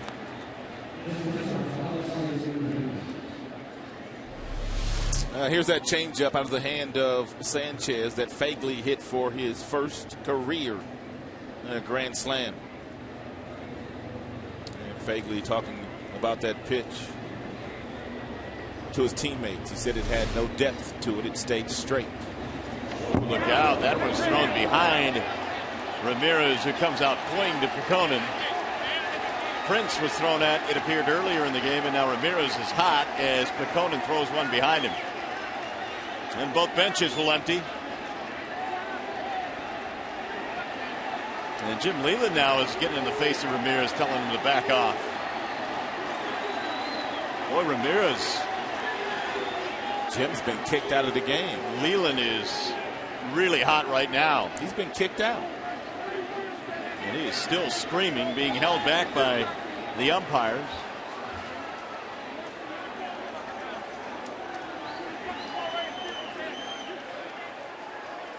After the Cabrera home run, Fielder had a pitch come up and in against him.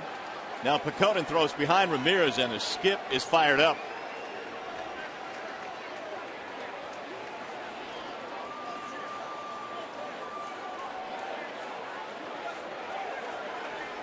Trying to get Leland out of the scrum there, and he's going to finally walk away.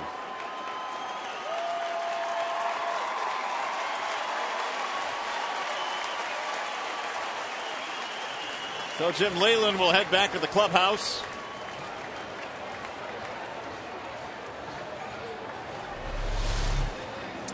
This is the first pitch that sailed through after the Miguel home run, and Jim wasn't happy about it.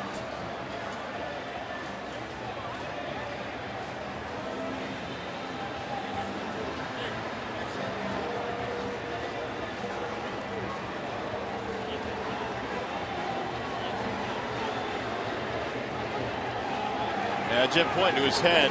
He had one of his guys had a ball come right at his head. Now Leland coming back out for round 2.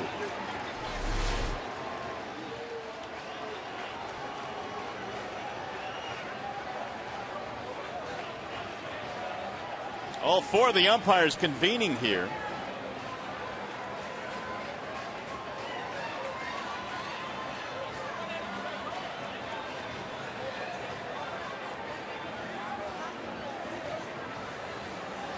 They thrown Peconin out of the game?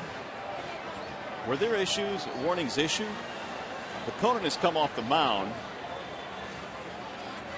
So if there were warnings issued, yeah, Peconin's leaving, so he apparently has been ejected as well, along with the skipper.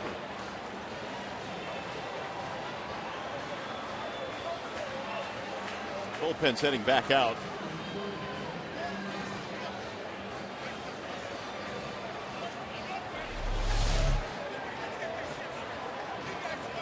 The home plate umpire coming out. That is Chad Fairchild. He's going to point, I believe, to Peconin right there, but then he had to get in front of Ramirez. So Peconin has been ejected from the game, along with Jim Leland, who is screaming right now at Chad Fairchild. They must have issued warnings. Yeah, they had to.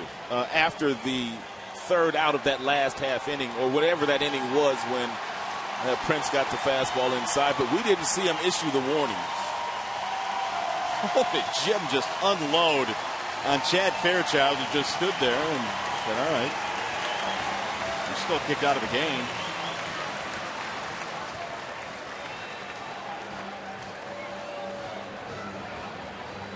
Now the umpires are going to talk about it. Leland giving up his lineup card on the bench. He still has not gone down.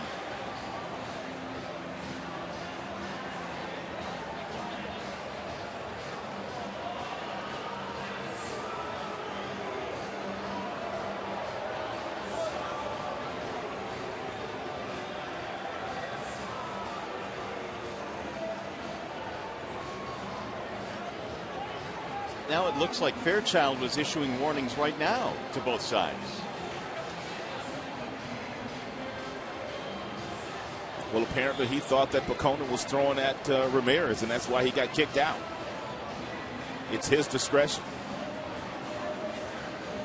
Leland took his lineup card and handed it over, but he's still on the bench.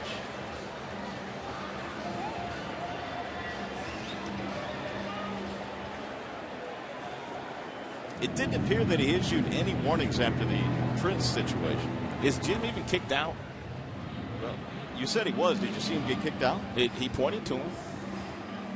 I saw him take the lineup card out from his pocket, but apparently he has not been kicked out because he's just hanging around unless he's going to wait until they force him out. In the meantime, the Tigers are going to need a pitcher because Pecona has been ejected.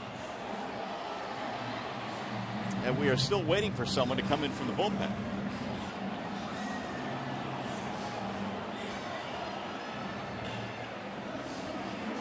And now we'll finally get a Tiger to come out of the bullpen. Albuquerque will come trotting in. So as he gets his warm-up pitches, we'll try and sort out what we have, but we will step aside. The score, 5-3 Chicago. We'll be back.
Chicago, and Albuquerque tuning up on the hill right now, coming out of the Detroit bullpen.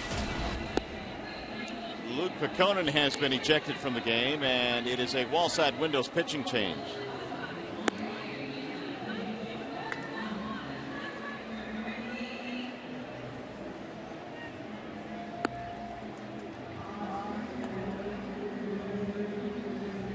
Well, here's what has transpired here. This was back in the fifth inning. Miguel Cabrera homered to right field off Chris Sale. Very next pitch up and into Prince Fielder. And then Pecona comes into the game after the grand slam hit by their catcher Fagley. And after getting one out, he throws behind Alexi Ramirez, and Ramirez didn't appreciate it. Guess who's out of the dugout again? Jim Leland. He must be. I don't know what's going on with Jim. I thought the umpire pointed to him and kicked him out of the game. But he is still here. Boy, has Chad Fairchild got an earful today.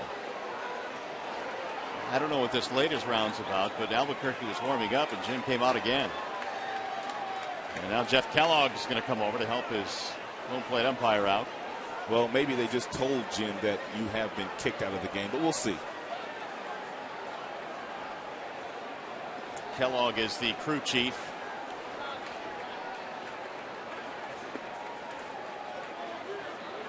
Boy, is this one taking a turn. The grand slam home run in the inning by Fagley. One batter later, Peconin threw one behind the back of Alexi Ramirez, who started walking toward the mound. The bench is empty. Peconin was ejected from the game. And Leland has had 3 or 4 different arguments with the umpires.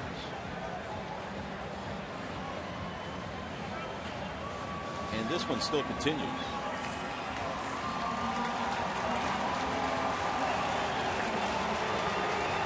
So the skipper marches back. And now he will leave. So he officially has been ejected. He was sitting in his normal position on the bench. Maybe nobody told him. Well, he knows now. And Ramirez now will stand in with a count of 1-0. There are 2 outs and 4 runs in. Albuquerque pressed into duty here. Swing and a miss. Well, the crowd's going to let Ramirez have it now. Alexi with an RBI double back in the first, 1 for 3.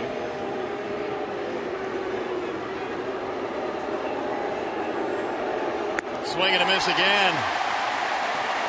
2 of the louder cheers of the day. 1-2.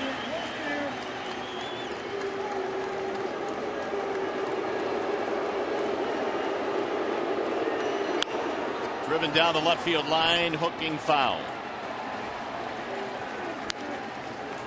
5 runs, 7 hits for the White Sox, 3 runs, 8 hits for Detroit.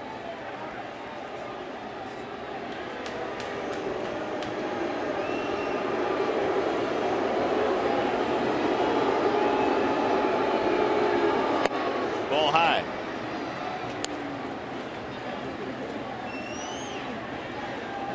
Ramirez got the White Sox on the board in the first inning with an RBI double. Here's the 2-2. Little pop up toward first. It's a fair ball over the head of Prince Fielder. Ramirez takes a wide turn, but he'll hold up.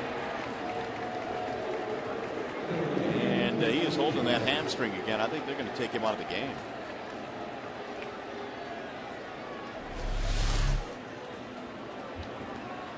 Everything in that pitch sequence to Ramirez was away, and the final pitch that he got a base hit on was a ball. And Ramirez has hurt himself. He's going to leave.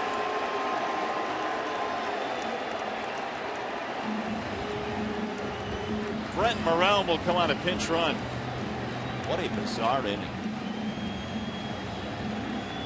Tigers have great fans, but not showing a whole lot of professionalism right now. Cheering that Ramirez is walking off the field in pain.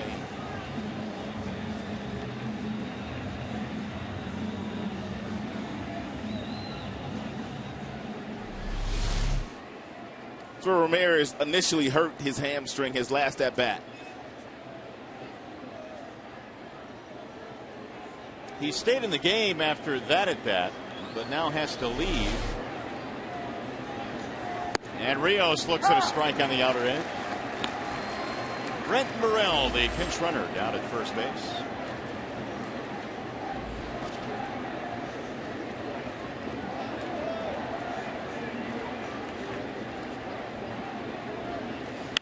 Ground ball back up the middle. Johnny ranging left. Tough play. Can't get it out of his glove. Everybody's safe. Could not find the handle.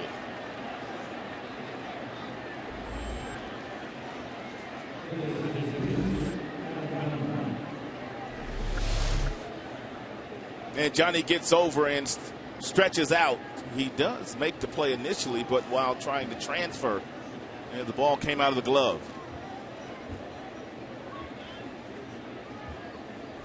Back-to-back hits on Albuquerque. One was just a blooper over the head of fielder, and that one an infield single. And now it's going to bring up Dunn.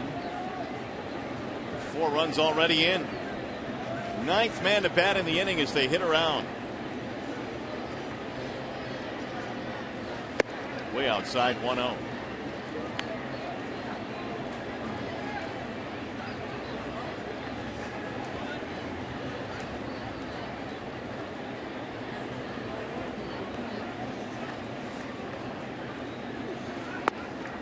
Two balls, no strikes.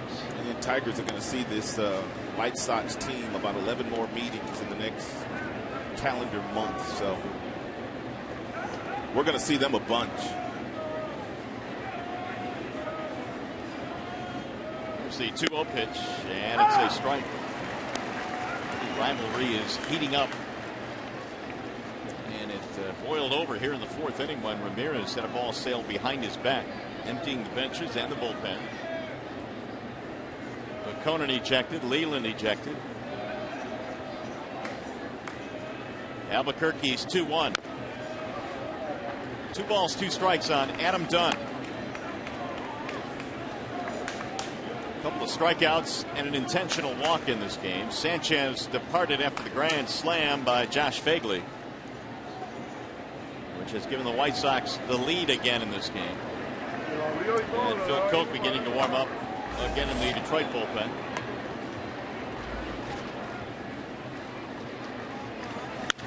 Ground ball right side, fielded in short right by Perez, and Albuquerque gets over to record the out. Inning over, but a big inning for Chicago. Grand slam home run, and Chris Sale has a 2-run lead.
All fans are invited to stick around and enjoy a fabulous post-game fireworks display. For tickets, call 866-66-TIGER or visit tigers.com.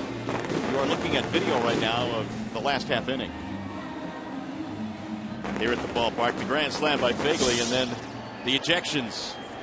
As tempers boiled over, Jim Leland ejected and Luke Peconin ejected. We have some changes now for Chicago as they lead now 5-3. Brett Morrell stays in the game at first base. Keppinger will go to second, and Beckham to short. That's the new defensive alignment. And Victor Martinez takes a ball outside, 1-0. First career ejection of Luke Peconin. And Jim, he's had quite a few.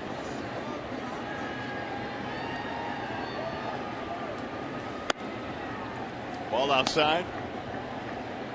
Beckham was a shortstop in college, also played shortstop as a minor leaguer before coming to the big leagues, where he played third base his first year and then moved over to second base. 2-1 on Victor Martinez. The Tigers trying to get it going now. They're down by 2.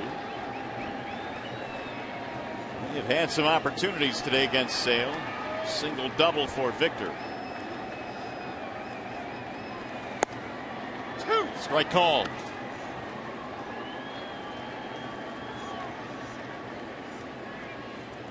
8 Tigers hits in this game, 9 of them for the White Sox, but the biggest, the grand slam by the rookie Fagley. Lifted down the right field line, back out of play.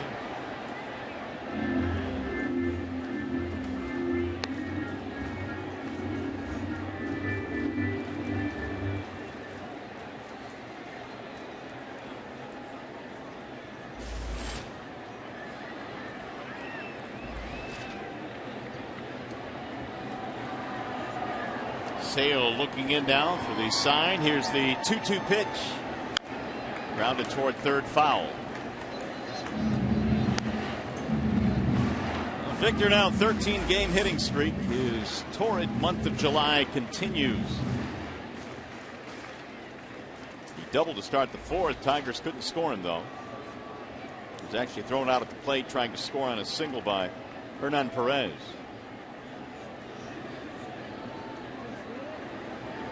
And the 2-2 fouled straight back. Here's when Jim got tossed out of the game.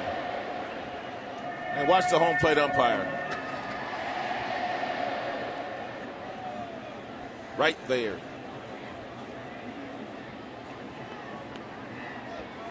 Well, Leland clearly saw that, you would think. And that's when he was ejected. A couple of more visits to the field later, they finally made him leave. There's a ball inside. And Tigers got some work to do now against one of the best left-handed pitchers in the game, Chris Sale, with a couple of runs lead in the 6th inning. He usually doesn't have leads. He's only getting 2 runs of support this season, lowest in the majors. But Sale is up to 99 pitches right now. Here's the 3-2. Grounded foul. Which is what Lloyd McClendon said his squad needed to do. Usually you don't beat up on a guy like Chris Sale, but you have to grind out some at-bats. And you can see they really grinded out some at-bats in the 2nd inning. They made Sale throw 30 pitches in that frame. Twice this year he's gone beyond 120. Here's the 10th pitch of this at-bat coming up. And it's lined to right field, slicing and down, a base hit. Victor will pull in with a single, and he is 3 for 3. Could he be hotter? He had 3 hits in last night's contest as well. Chris Sale has that fading changeup. You can see the grip. It's a circle change, but from that arm slot, that sidearm arm slot, you don't get a lot of depth with that pitch. It stayed up long enough, and for Victor to slice it into right field.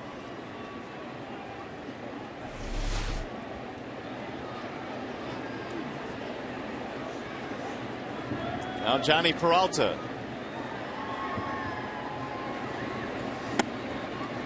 Ball 1 to Johnny. No coincidence that Victor Martinez's bat has perked up in the month of July as he has started to use foul line to foul line, batting left-handed and right-handed, as he did back in 2011, his first year in a Tigers uniform. 1 ball, 1 strike.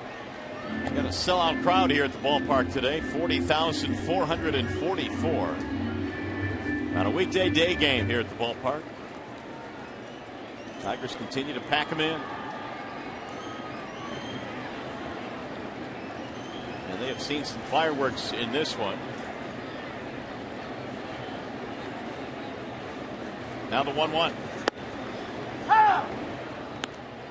1-2 on Johnny Peralta. Double play ball and a walk in this one for Peralta.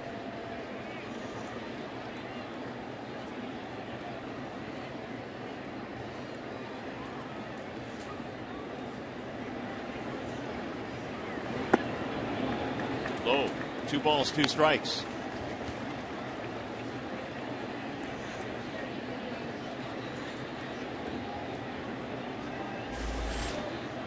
White Sox finally giving Sale some run support. See if it's enough. 5-3 Chicago right now. Swing and a miss, and Peralta down on strikes.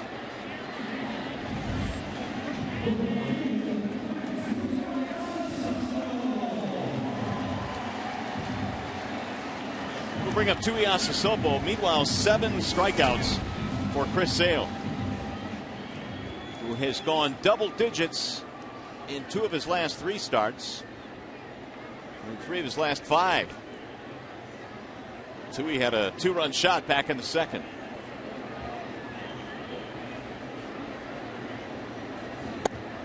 A lot of off-speed pitches thrown by Sale this afternoon. As a matter of fact, about 55% of the pitches that he's thrown have been off-speed pitches, 45% fastballs.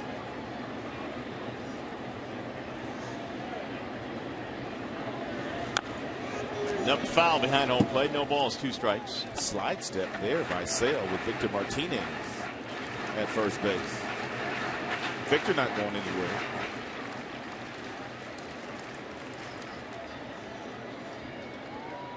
Tuiasa Sopo homered on Tuesday, his 5th home run of the year. That established a career high, and he went 1 better here today with a 2-run shot in the second.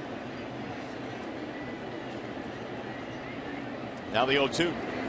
Swing and a miss, and Tuiasa Sopo is out on strikes. 8 of them now for Chris Sale. 2 gone. And he got ahead of him, no balls and 2 strikes, and came back with a real good breaking ball.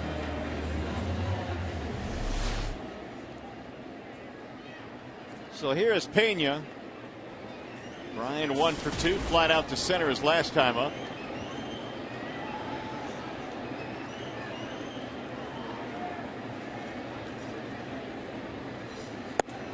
Sale last year for Chicago was a stopper. He was 11-3 following a Chicago loss last season. Clearly now the ace of their staff. He won 17 games last year, but because of very little run support, 5-8 coming into this one today. Checked it, missed it outside. They will appeal on the check. He didn't go. 1-1.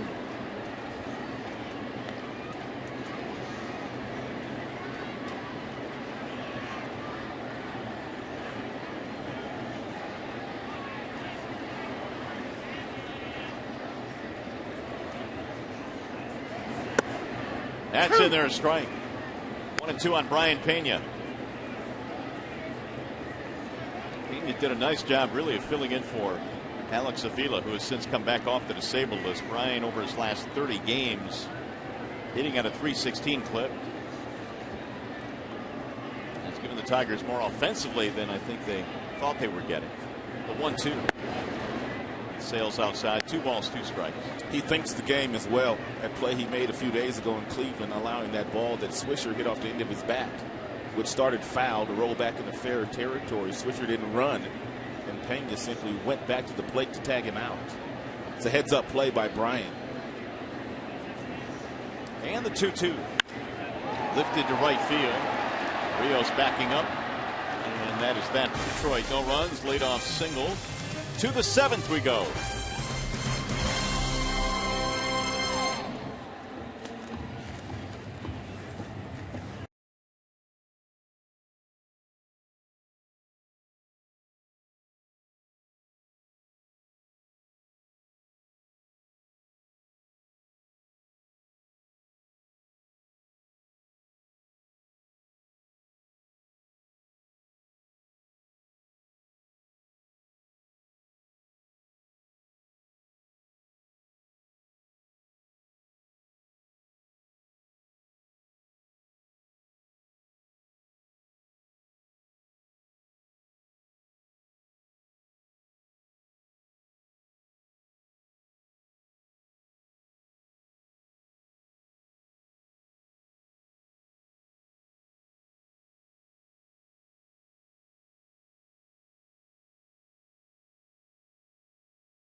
Rangers at 108, and all kids 14 and under receive a free Justin Verlander bobblehead. If you'd like tickets, call 866-66-TIGER or visit tigers.com. And if you're 14 and under, you receive a free JV bobblehead.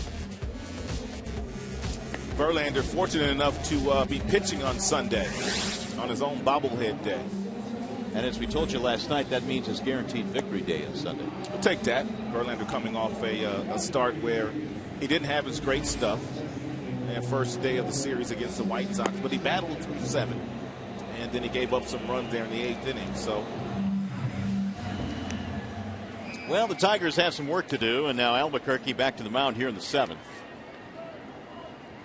Chris Sale has thrown 114 pitches to get through the 6 innings that he has thrown. Albuquerque came on after Pekonen was ejected. Jeff Keppinger will lead things off.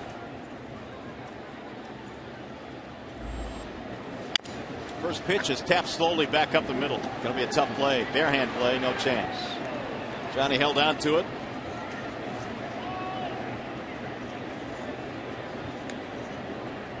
Infield hit for Keppinger.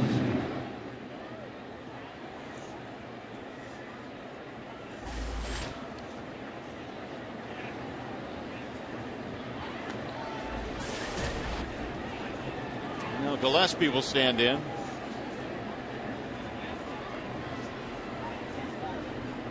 That is the 10th hit of the game for the Chicago White Sox.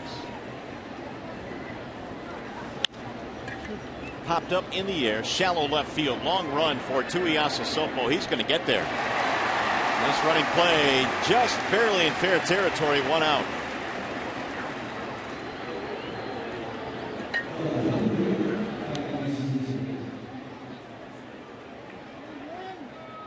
Here comes Viciedo.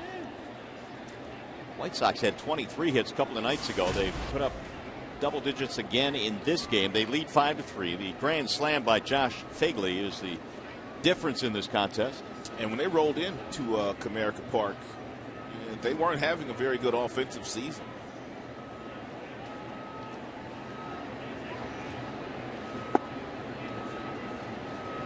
Getting word on Alexi Ramirez cramping in his right leg is the official word on Ramirez, which had him come out of the game.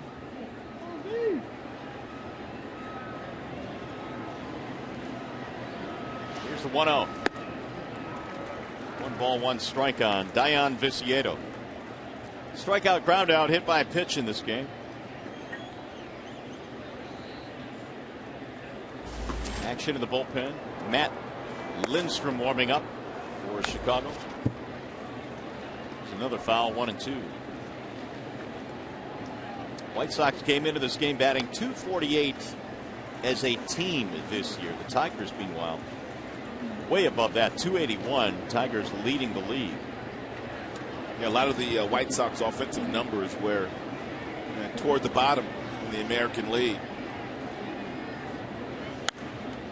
Fouled back out of play.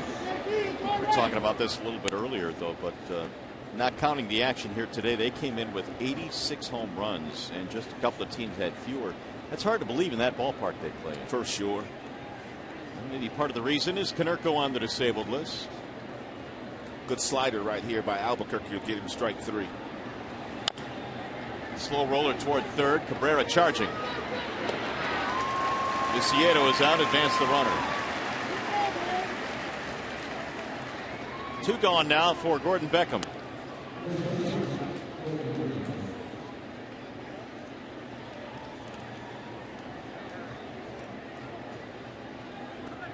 Pretty good day today for Beckham. 2 hits, a run scored. And now that average at .347.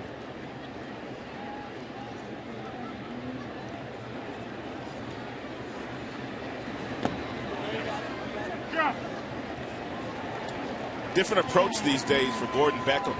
Last year he was standing straight up and down. He was the guy who hit for some power in college and in the minor leagues. Hasn't hit for a lot of power in the big leagues. Robin Ventura, the manager, finally got him to spread out and to crouch down a little bit lower. And he started to use right field a little bit more often, and that's why that batting average is up to .347. not trying to hit homers anymore. Ball high. 1 ball, 1 strike. One of the toughest things to do for players like this, though, when you are a guy that has stood up straight in your entire career, and then all of a sudden you adopt the method of crouching down as low as he is, you have to stay down there throughout your entire swing. Because if you come up just a little bit, your head moves, and if your head starts to move, that ball is going to move on you. You have to be really disciplined to stay down in the crouch. How long does an adaptation like that take for a guy to get really comfortable with? He's going to have to be adjusting all season long. I've already watched him a couple times come out of the crouch. Strike called. Got him looking. Albuquerque gets through the 7th. Let's get the bats going as we go to the stretch.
Shoulders, and Gordon Beckham and took that final breaking ball at the top of the zone from Al Albuquerque.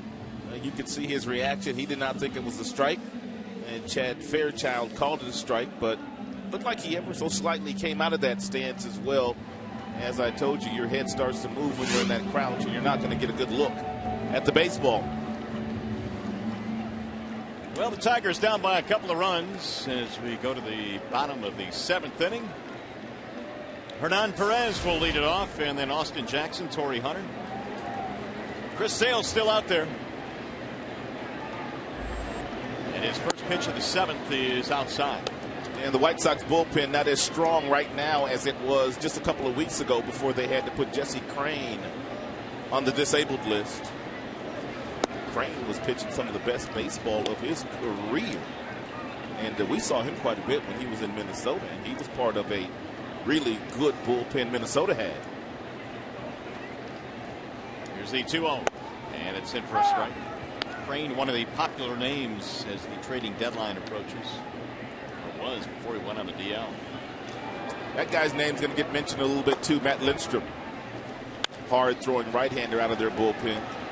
Sophomore to second base, and Keppinger will throw him out. Perez gone. Really, if you're the Chicago White Sox and where you are right now in the standings, you're going to have to listen to a lot of offers as the trade deadline approaches. You would think that'll be the case. You know, you really don't know going into every season where you will be at this time of the year, but for the White Sox, they came in last in the Central, 14 out right now. And you always have to make that determination. Can you get back in the race? Do you have enough? The White Sox only 35 wins so far this year. Here's the 0-1 to Jackson.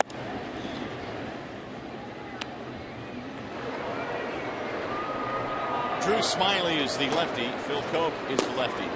Andrew Smiley is the lefty on the left.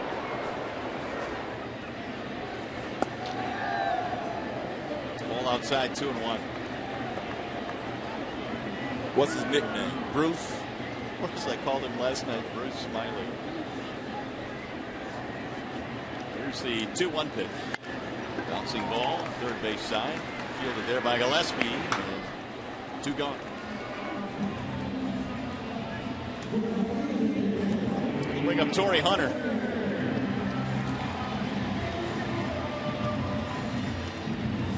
Torrey had himself a 1-out triple in the third, but the Tigers unable to score him.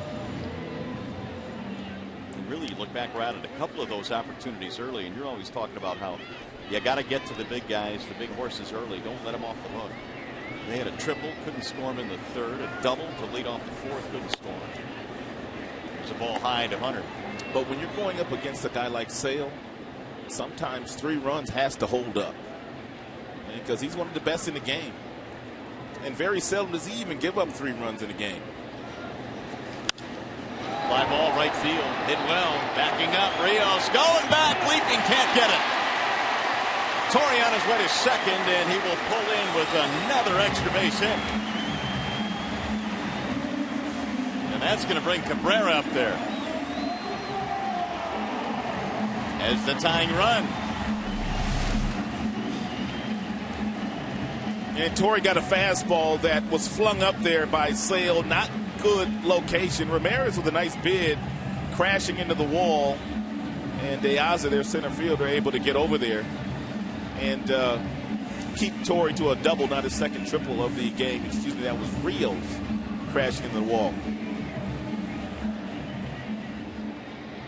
And Chris Sale is going to be done for the afternoon. He will give up the baseball as they go to the bullpen. Lindstrom coming in. We will step aside. 5-3 White Sox. Tigers threatening, though.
This game, he will depart leading 5-3. The 124 equals a career high. He is still responsible for the man at second base.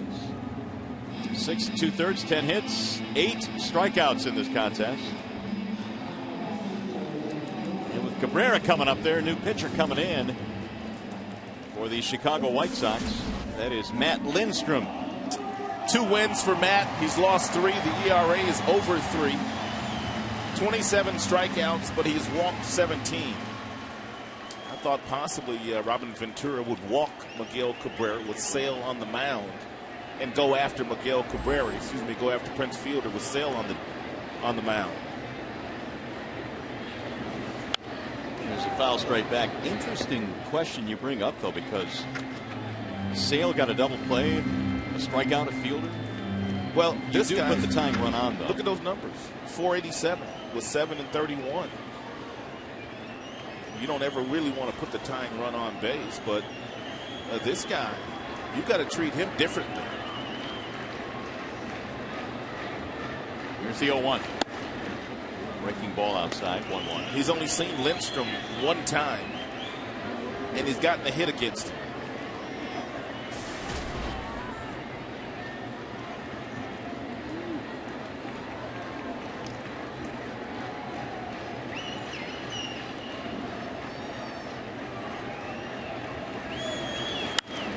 In the air, center field. Rios will cut it off, and that will end the threat. No runs, double, one left. We shall go to the 8th.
Comerica Bank, a part of Detroit and the community since 1849. Your Metro Detroit Chevy dealers. Visit ChevyDetroit.com. See why Chevy drives the Motor City. And by Wallside Windows, the official window company of Fox Sports Detroit. Here is our Comerica Bank game summary. 6th inning, Leland Pekonen ejected after a pitch was thrown behind the back of Alexi Ramirez. Victor Martinez, how about this? 20 hits now in 11 games this month. And Josh Fagley, his first career grand slam in the 6th. That has given the White Sox the lead. And Chris Sale threw 124 pitches in this game, which equaled his career high. He's a pitcher of record right now.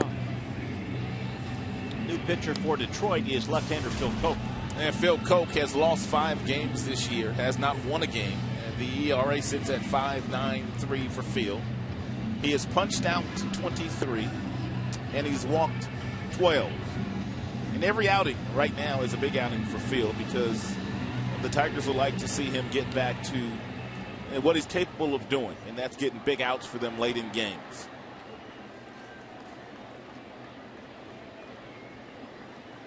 So Josh Fagley, who had the big blow, the grand slam in the 6th, will lead things off in the 8th.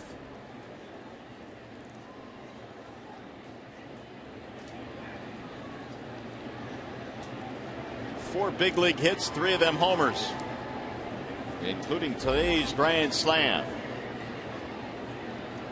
Fagley, then De Aza, and then Morel. That's it for a strike. 0-1 the count. Each side has 10 hits in this contest. The White Sox have left 9 men on base.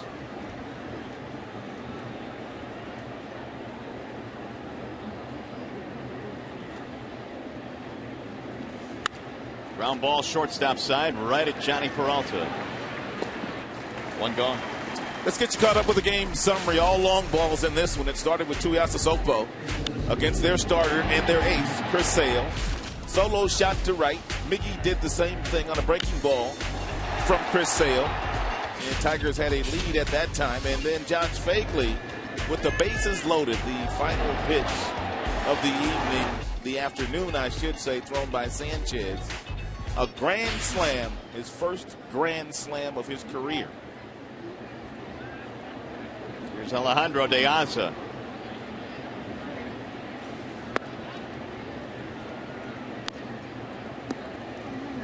Single, double, strikeout, flyout for De Aza.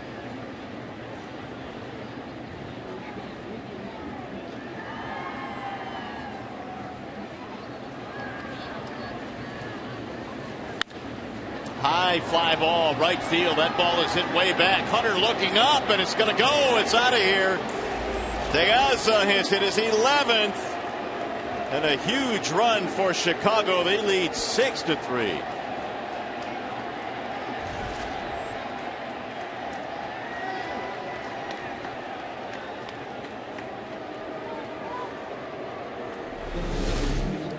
There's only been a couple of other leadoff hitters that have been as productive as De Aza has been this year. Alex Gordon, who leads off for the Kansas City Royals, would be one of them, but De Aza having himself a really good season out of that leadoff slot. It's now a 3-run spread. Here's Brent Morrell, his first at bat after coming on as a pinch runner.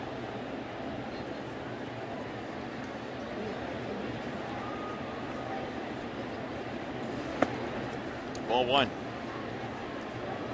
11 hits now for Chicago. They lead 6-3.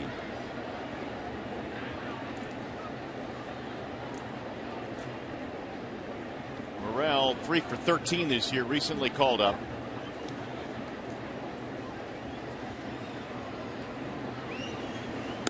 And he looks at a ball outside. 2-0 the count. He was their starting third baseman last year. Second stint with the ball club this year.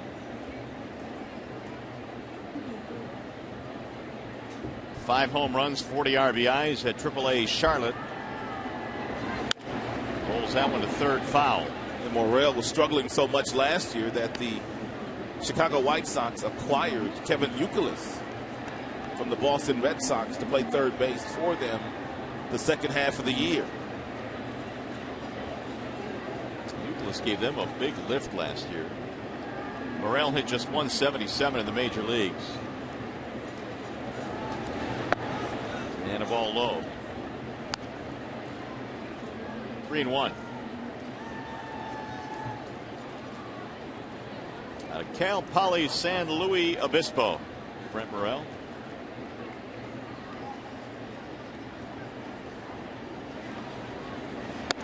He walked him.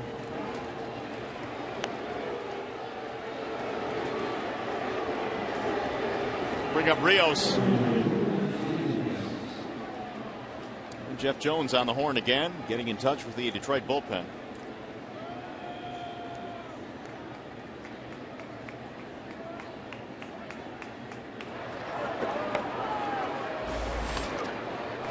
Evan Reed starting to warm up. And quickly, I might add. Bouncing in, 1 ball, no strikes.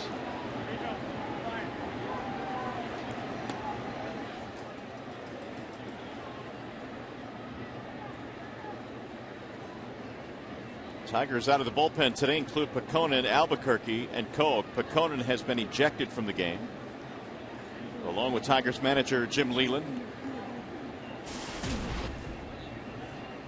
Fireworks happening in the 6th inning after a grand slam by Fagley. Ramirez had a ball sail behind his back. Prince Fielder had a ball come up and in earlier in the game. It's way outside. 2 balls, no strikes on Alex Rios.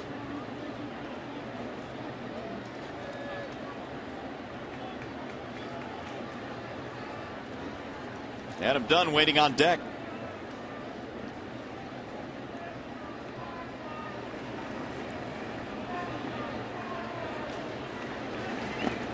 Bouncing in again and away from Pena, but Brian able to stop it. 3-0 on Rios. And Phil has thrown 12 pitches. 8 of those have missed the strike zone.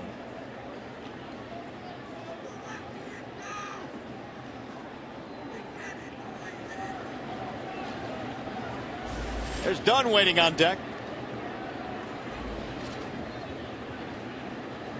Here's the 3-0. He's taking ball 4. And back-to-back walks after the home run by De Aza. Here comes Jeff Jones.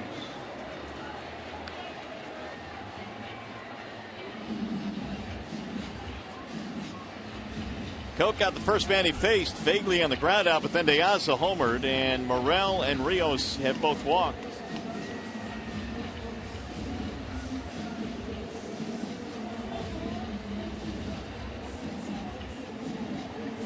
Dunn coming up, and so we'll talk a little strategy here. Very quick talk by Jeff Jones. Chance for Dunn to break this open. He hasn't done much today. He is 0 for 3 with an intentional walk. He's punched out a couple of times.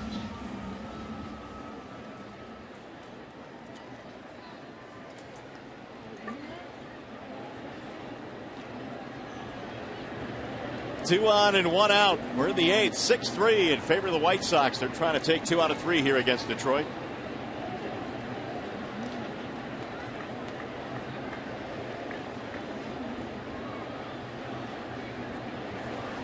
And Dunn takes ball 1.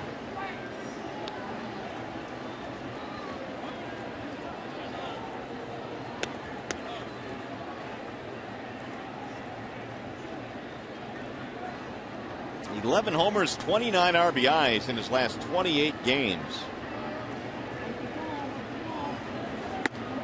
It wasn't that long ago that Dunn was batting in the 150 range. Average up over 200 now.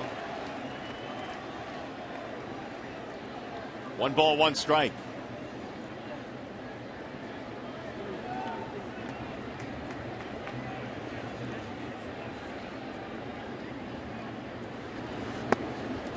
Missed it low, 2-1.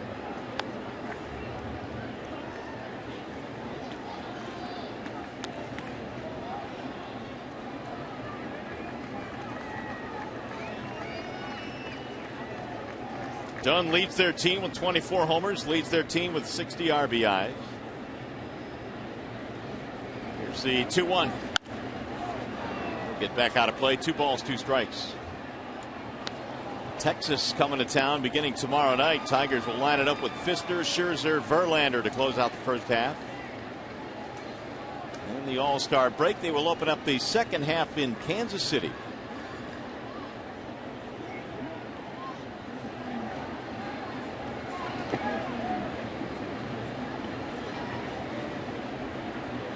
And the 2-2. Just off the plate. Koch wanted that one, didn't get it, and it's 3-2.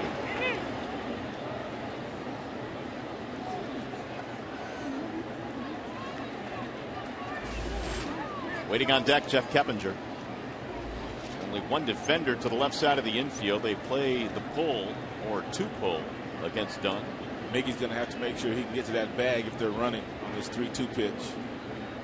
They are not, and it's another walk. 3 straight walks for Phil Koch. That's going to load the bases. That's going to be a G. Lamont coming out to make the change.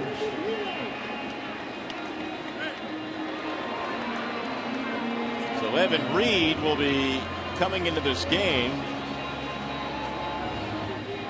Koch giving up the home run to De Aza and then walks to Morel, Rios, and Dunn.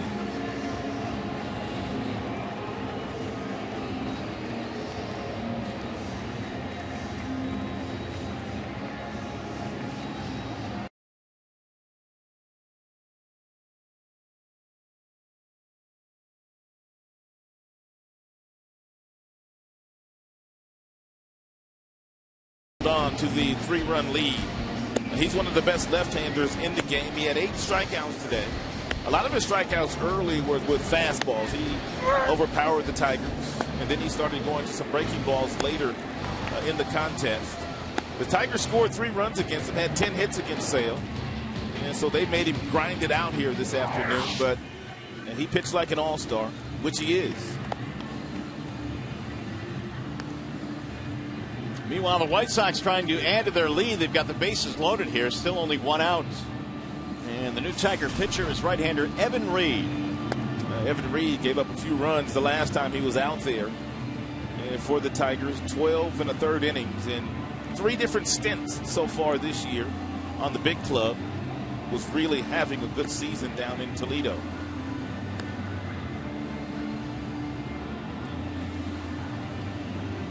And don't forget, after this one is complete, Tigers Live postgame coming up from the Call Sam Studios. We'll hear from the skipper, Jim Leland, and the players as well. Break down the game, show you the highlights. Tigers Live immediately after the game right here on Fox Sports Detroit.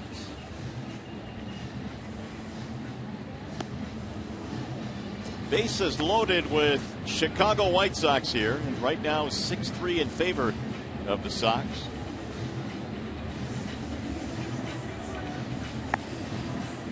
Reed continues his tune-up tosses. So the Tigers today have gone with, besides their starter Sanchez, Baconin, Albuquerque, Koch, and now Reed. And first batter that Reed will face is Keppinger. And Keppinger's a good fastball hitter.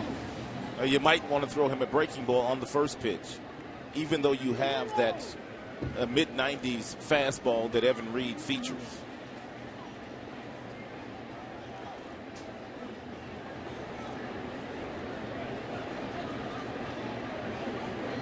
Keppinger, a couple of hits. He's also reached on an error by the center fielder Austin Jackson, and that started the big inning in which they hit the grand slam.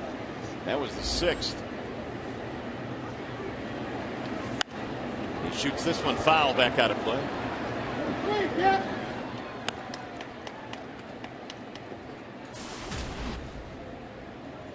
Keppinger now 249. He's hit a couple of home runs this year. Got Morel, Rios, and Dunn all on the bases, all via the walks. On the outer edge, 0-2 on Keppinger.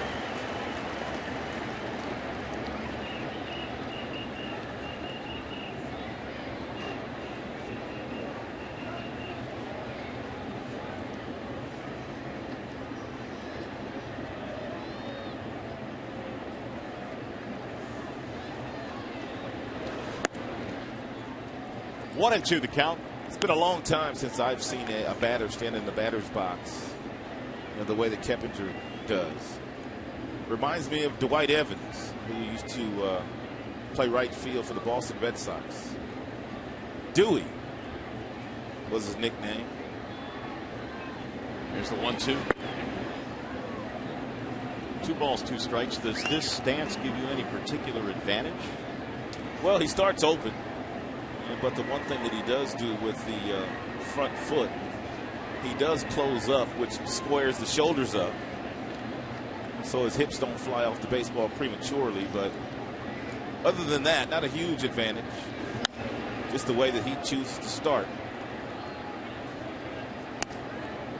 A lot of times you'll see guys start like this with an open stance because they're looking for the fastball inside and they want to be able to get to it.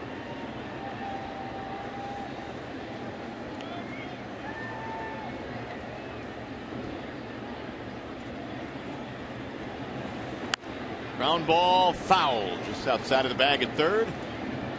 2-2 on Jeff Keppinger.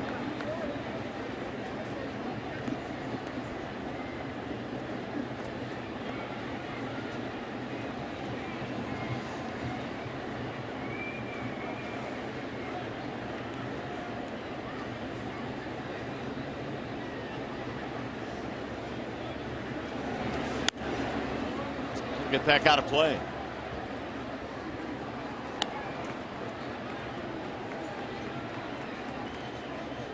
Keppinger, 24 RBIs this year, has been a versatile performer for Chicago, playing 3 separate infield positions. He has now seen 7 pitches from Evan Reed. With the bases full and 1 out. And again the 2-2. It's hit to the third baseman, Cabrera. He'll go to second, 1, and that's a double play. 5-4-3. Reed gets the twin killing. They will settle for 1 run. Prince leads it off in the bottom of the 8th.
Ben Wise, the final American League All-Star. Go to MLB.com/vote and cast your 2013 All-Star Game final vote. And voting is ending very shortly here at 4 p.m. Eastern. So right now, get to the computer and vote as many times as you can. We'll see if we can get Joaquin to go to the All-Star Game and become the 7th Tigers All-Star this year.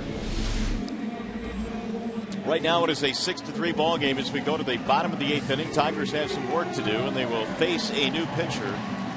The left-hander coming out of the bullpen, Matt Thornton.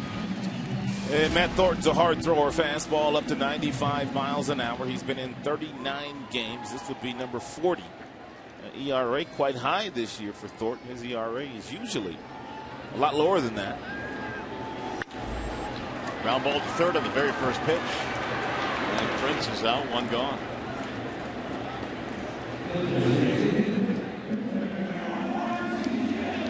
So a good start for Thornton. He is able to get the left-hander fielder now, Victor Martinez, who at least recently nobody has been able to get out.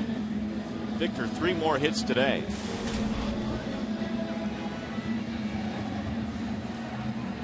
No doubt that they will get some calls on Matt Thornton as far as teams that are looking for some bullpen help around the majors. And if you're the White Sox, I mean, Mario, you really don't want to be where you are in the standings. But the flip side of that is because they're not having a good year and probably not going to get back in this race in the Central, you don't have to really think about, well, do we have a wild card team? Could we get back in the race? If you trade some guys for the future, you really, are doing yourself a service. I mean, you're bettering your club. So you think that's the way they should go then? I do.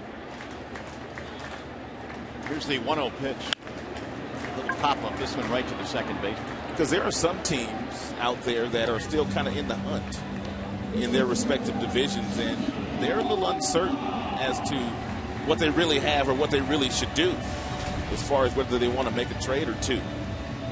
Well, I do agree in that it's very unlikely, although things could change, that the second wild card could come out of the Central. So, obviously that's what has kept more teams in the race and becoming buyers at the trading deadline. But I think I'm with you. I mean, right now you're 35 and 53. You're 14 games out.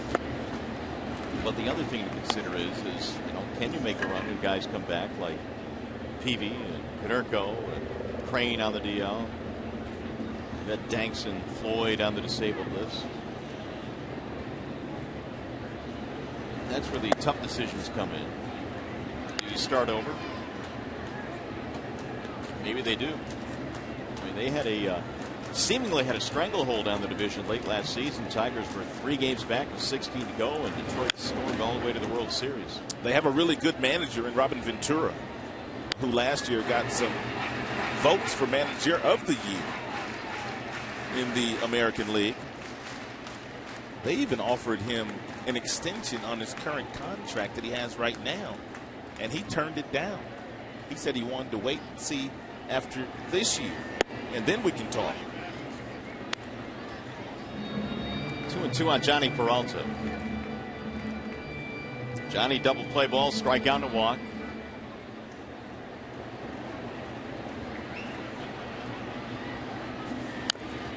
Rolled foul.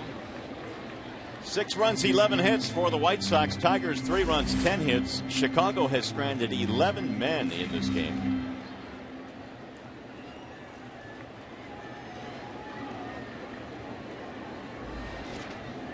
Thornton trying to make it a 1-2-3-8. Ball high, and that's going to fill it now 3-2.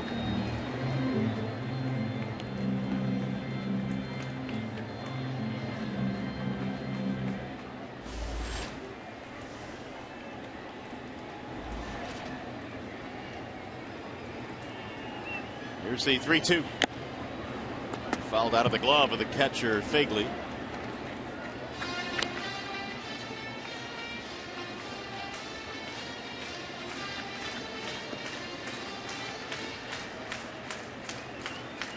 Thornton replacing Lindstrom, who replaced Sale.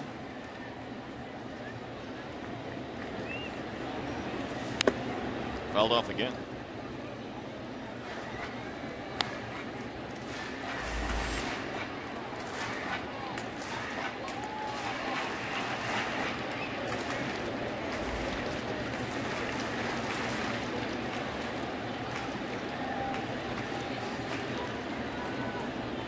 And again, the 3-2, swing and a miss. Johnny couldn't hold up. Pitch was out of the strike zone, and he is out. It's a 1-2-3 inning for Thornton. We go to the ninth.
Three in favor of the Chicago White Sox. Here's the upcoming pitching matchup. It is presented by Gordon Chevrolet, and here's what's on tap tomorrow here at Comerica Park. And Doug Fister, in 3 of the last 4 times he has gone out there, he has had some rocky starts by his standards.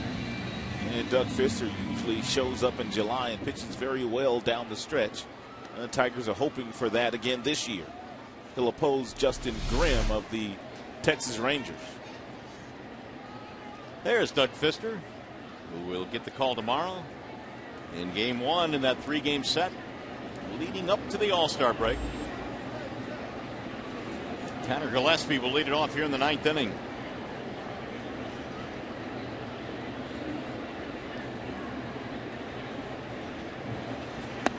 And he looks at a strike, 0-1. Gillespie a walk and a run scored, otherwise 0 for 3. Evan Reed came on, got the double play with the bases loaded by Keppinger in the 8th, and that made it, or kept it, manageable for the Tigers. Here's the 0-1.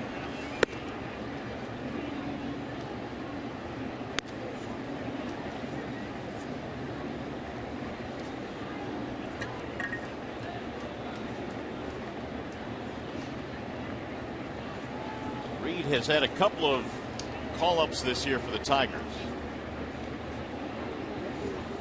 1-1 pitch outside, 2 balls and 1 strike. Evan's most recent call-up was Sunday, prior to Sunday's game in Cleveland. This is his 3rd stint with Detroit. Made his major league debut against the Rangers back in May.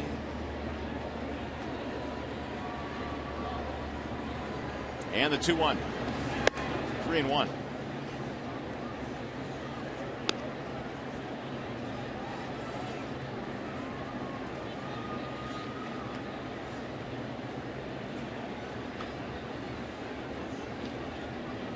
Tigers pitching today has had 6 walks.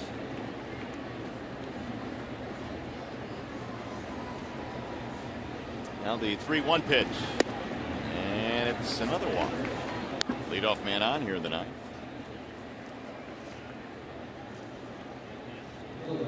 It's going to bring up Dayan Viciedo.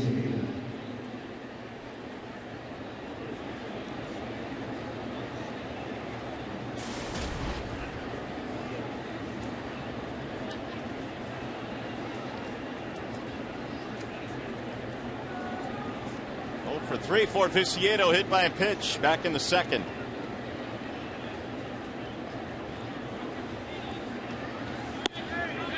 strike 0-1.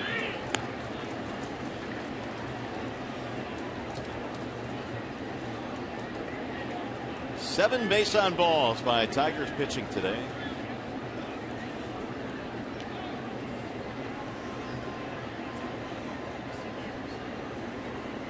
Quick toss back, and he threw it away. Principal isn't even on the bag. Gillespie taking the turn. He's going to go to third. Two-base throwing error by Reed, and that could turn out to be a huge play.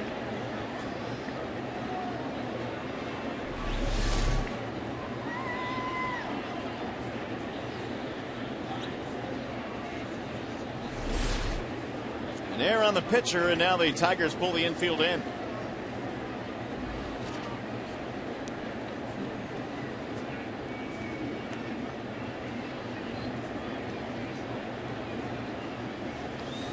Viciedo swings right through it 0-2. May as well throw another one up there and see if you can get Viciedo to chase it. You don't want to bounce a breaking ball here and run the risk of Pena not getting down to block it. And if you do go up there, make sure it's a pitch that Viciedo cannot handle.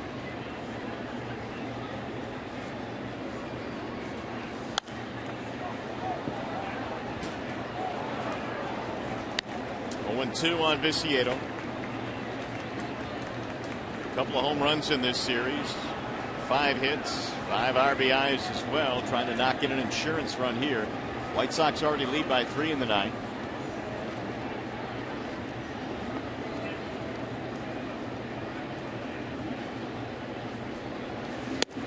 And he wouldn't chase. 1 ball, 2 strikes.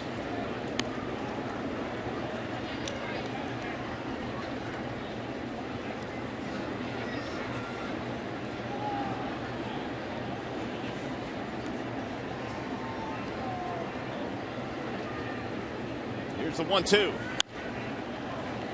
It's in the air to shallow center field. Jackson is on the move, not very deep at all. They're going to tag the runner, but he will hold. Viciedo unable to drive him in.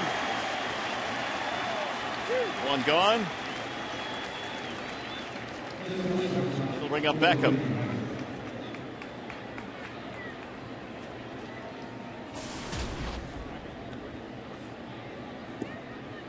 Two more hits today for Beckham, and 5 in the series. He came in batting .441 in the month of July.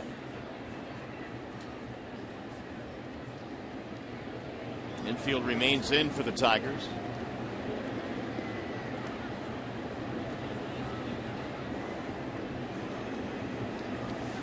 And a bouncing ball to third. They're going to come home with it.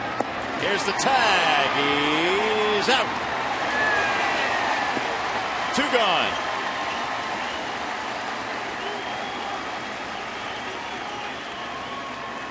Beckham aboard on the fielder's choice. Pena held his ground at home plate. And Gillespie coming on contact. Miguel Cabrera with real quick feet shuffles. Real good firm throw to Pena, which allowed Pena to catch the ball and then brace for contact.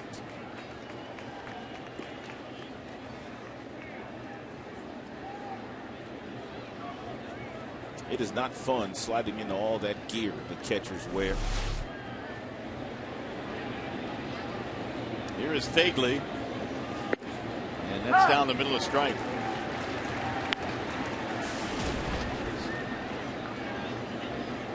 Grand slam home run in the 6th inning. Turned the game around in the favor of the White Sox.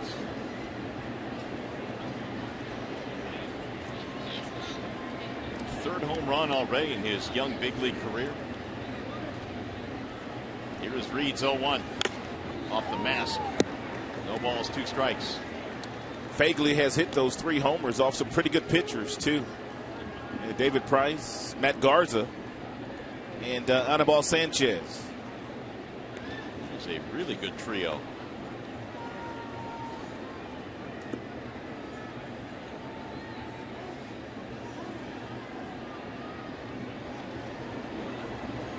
Fagley would be the last hitter faced today by Sanchez. And the 0-2. fouled it straight back. What do you think of Audubon's effort today?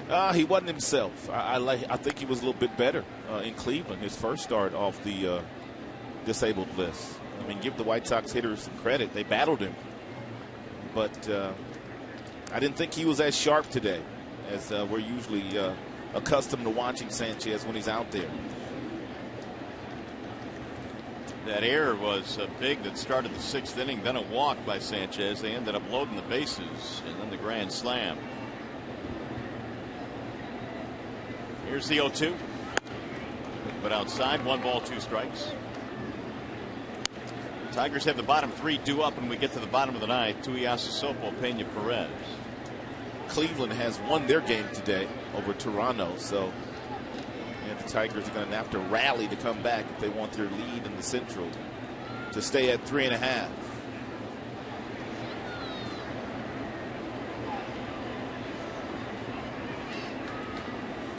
And the 1-2. Off the plate, 2 balls, 2 strikes. Here's what you speak of. There are 3 as we speak.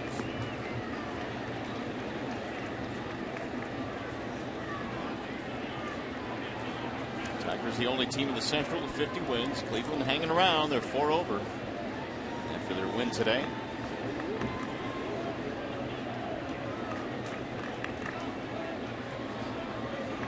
Runner bluffing. Check swing. Did he go? Yes. Strike 3. That'll end the inning. So we'll go to the bottom of the 9th. Tigers need 3 to tie.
Who's back in the big leagues. Derek Jeter played his first game since Game 1 of the ALCS against the Tigers last year.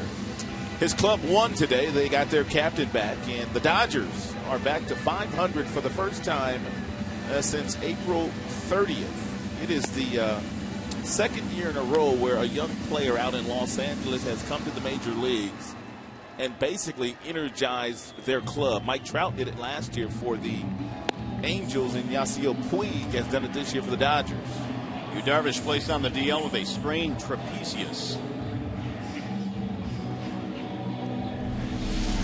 And so we've got a new pitcher now for the Chicago White Sox. Addison Reed will take over and try and record a save here. And Reed, one of the youngest closers in the major leagues, and was their closer last year in his rookie campaign.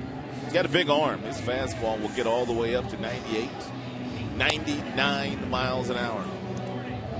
They've tightened up the defense. Have the White Sox. Deaza will shift from center field to left, and Blake Tecote will take over in center field.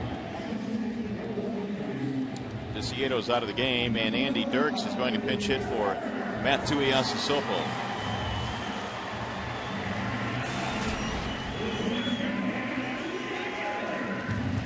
So the Tigers need some base runners starting right now. Dirks will start things off. Andy batting .247 is hitless in 4 at-bats in the series.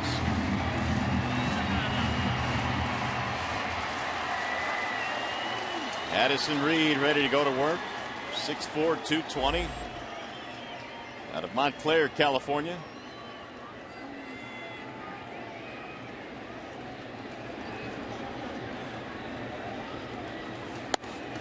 And it's in there for a strike. Addison Reed is holding left-handed batters to a 190 batting average. However, right-handers hitting 262 against Addison this year. Popped him up. Left side of the infield. Beckham going back. 1 out. Something else that Addison has done very well since coming to the big leagues, the beginning of the 2012 season. He has an ERA under 1 on the road in a minimum of 40 appearances, which is the lowest in the majors.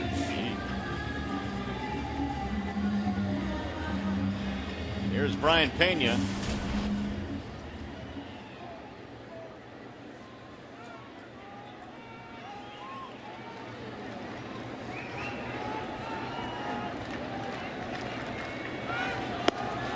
And a strike called on Brian Pena.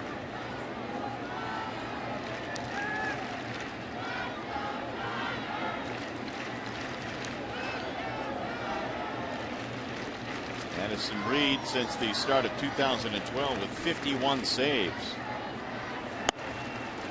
And only Jim Johnson, Fernando Rodney, and Joe Nathan have had more in that stretch.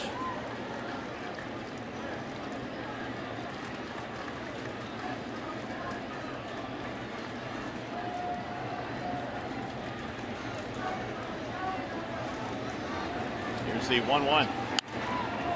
Back out of play. 1 ball, 2 strikes on Brian Pena.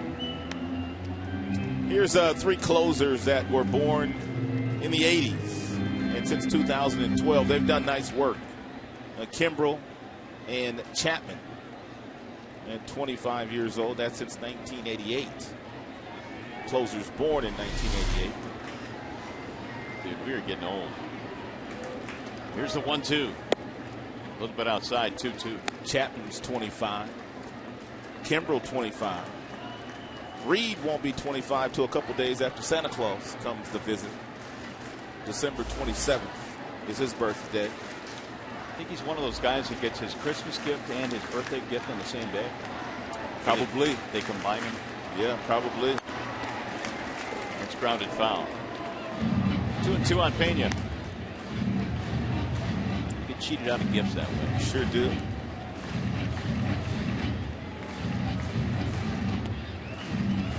Six runs, 11 hits for the White Sox. Tigers have 3 runs, 10 hits. We're in the bottom of the 9th. 1 out, nobody on.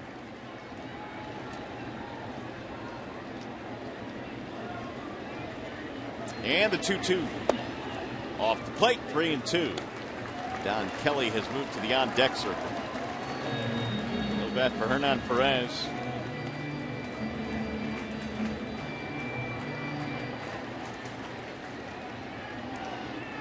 Addison Reed set a White Sox single-season rookie record with 29 saves last year. Popped it straight up. The second baseman, Keppinger. 2 gone. The Tigers down to the final out.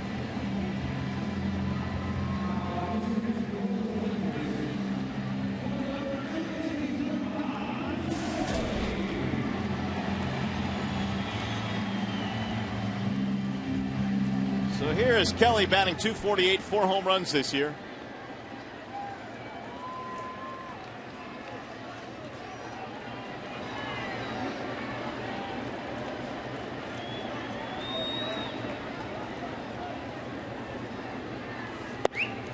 And it's low, ball 1. Addison Reed was a teammate of Steven Strasburg's at San Diego State in their college days.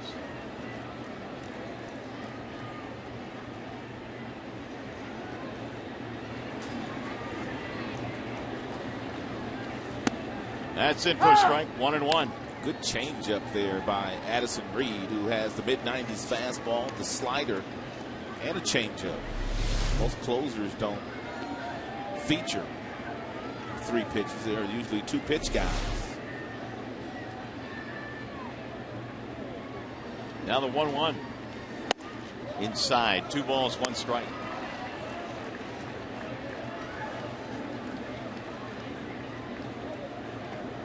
Kelly trying to keep this game going here. Tigers down by 3, 2 out, nobody on. Got the top of the order waiting on deck, Austin Jackson.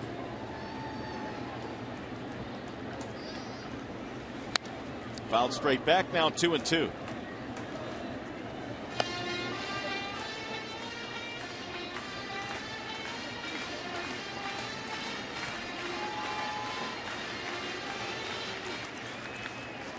White Sox 1 strike away from winning 2 out of 3 in this series.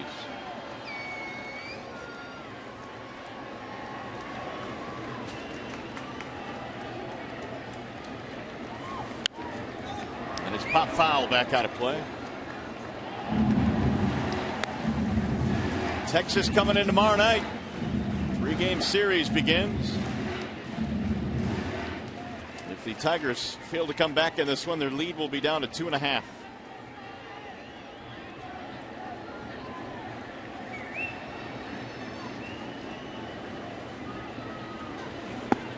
Low, 3-2.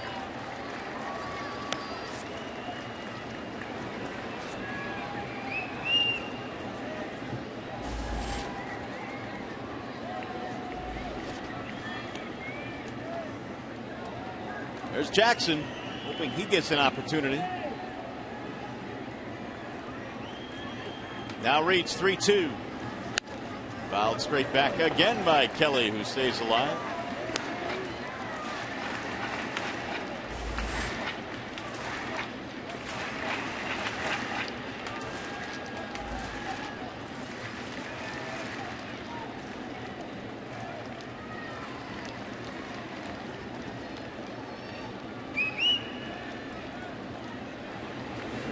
Bouncing ball second base side should do it.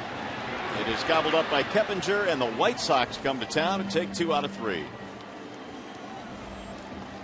Well, just like we promised you earlier in the game, it is Miller time, brought to you by Miller Lite. And the final pitch that Anibal Sanchez threw today was to Josh Fagley, who connected on a changeup for a home run to left field. It's a changeup that stayed up. And Fagley hits his 3rd homer in his first week of big league action. Final score in this one, Chicago winners 6-3. We'll be back with more from Comerica Park.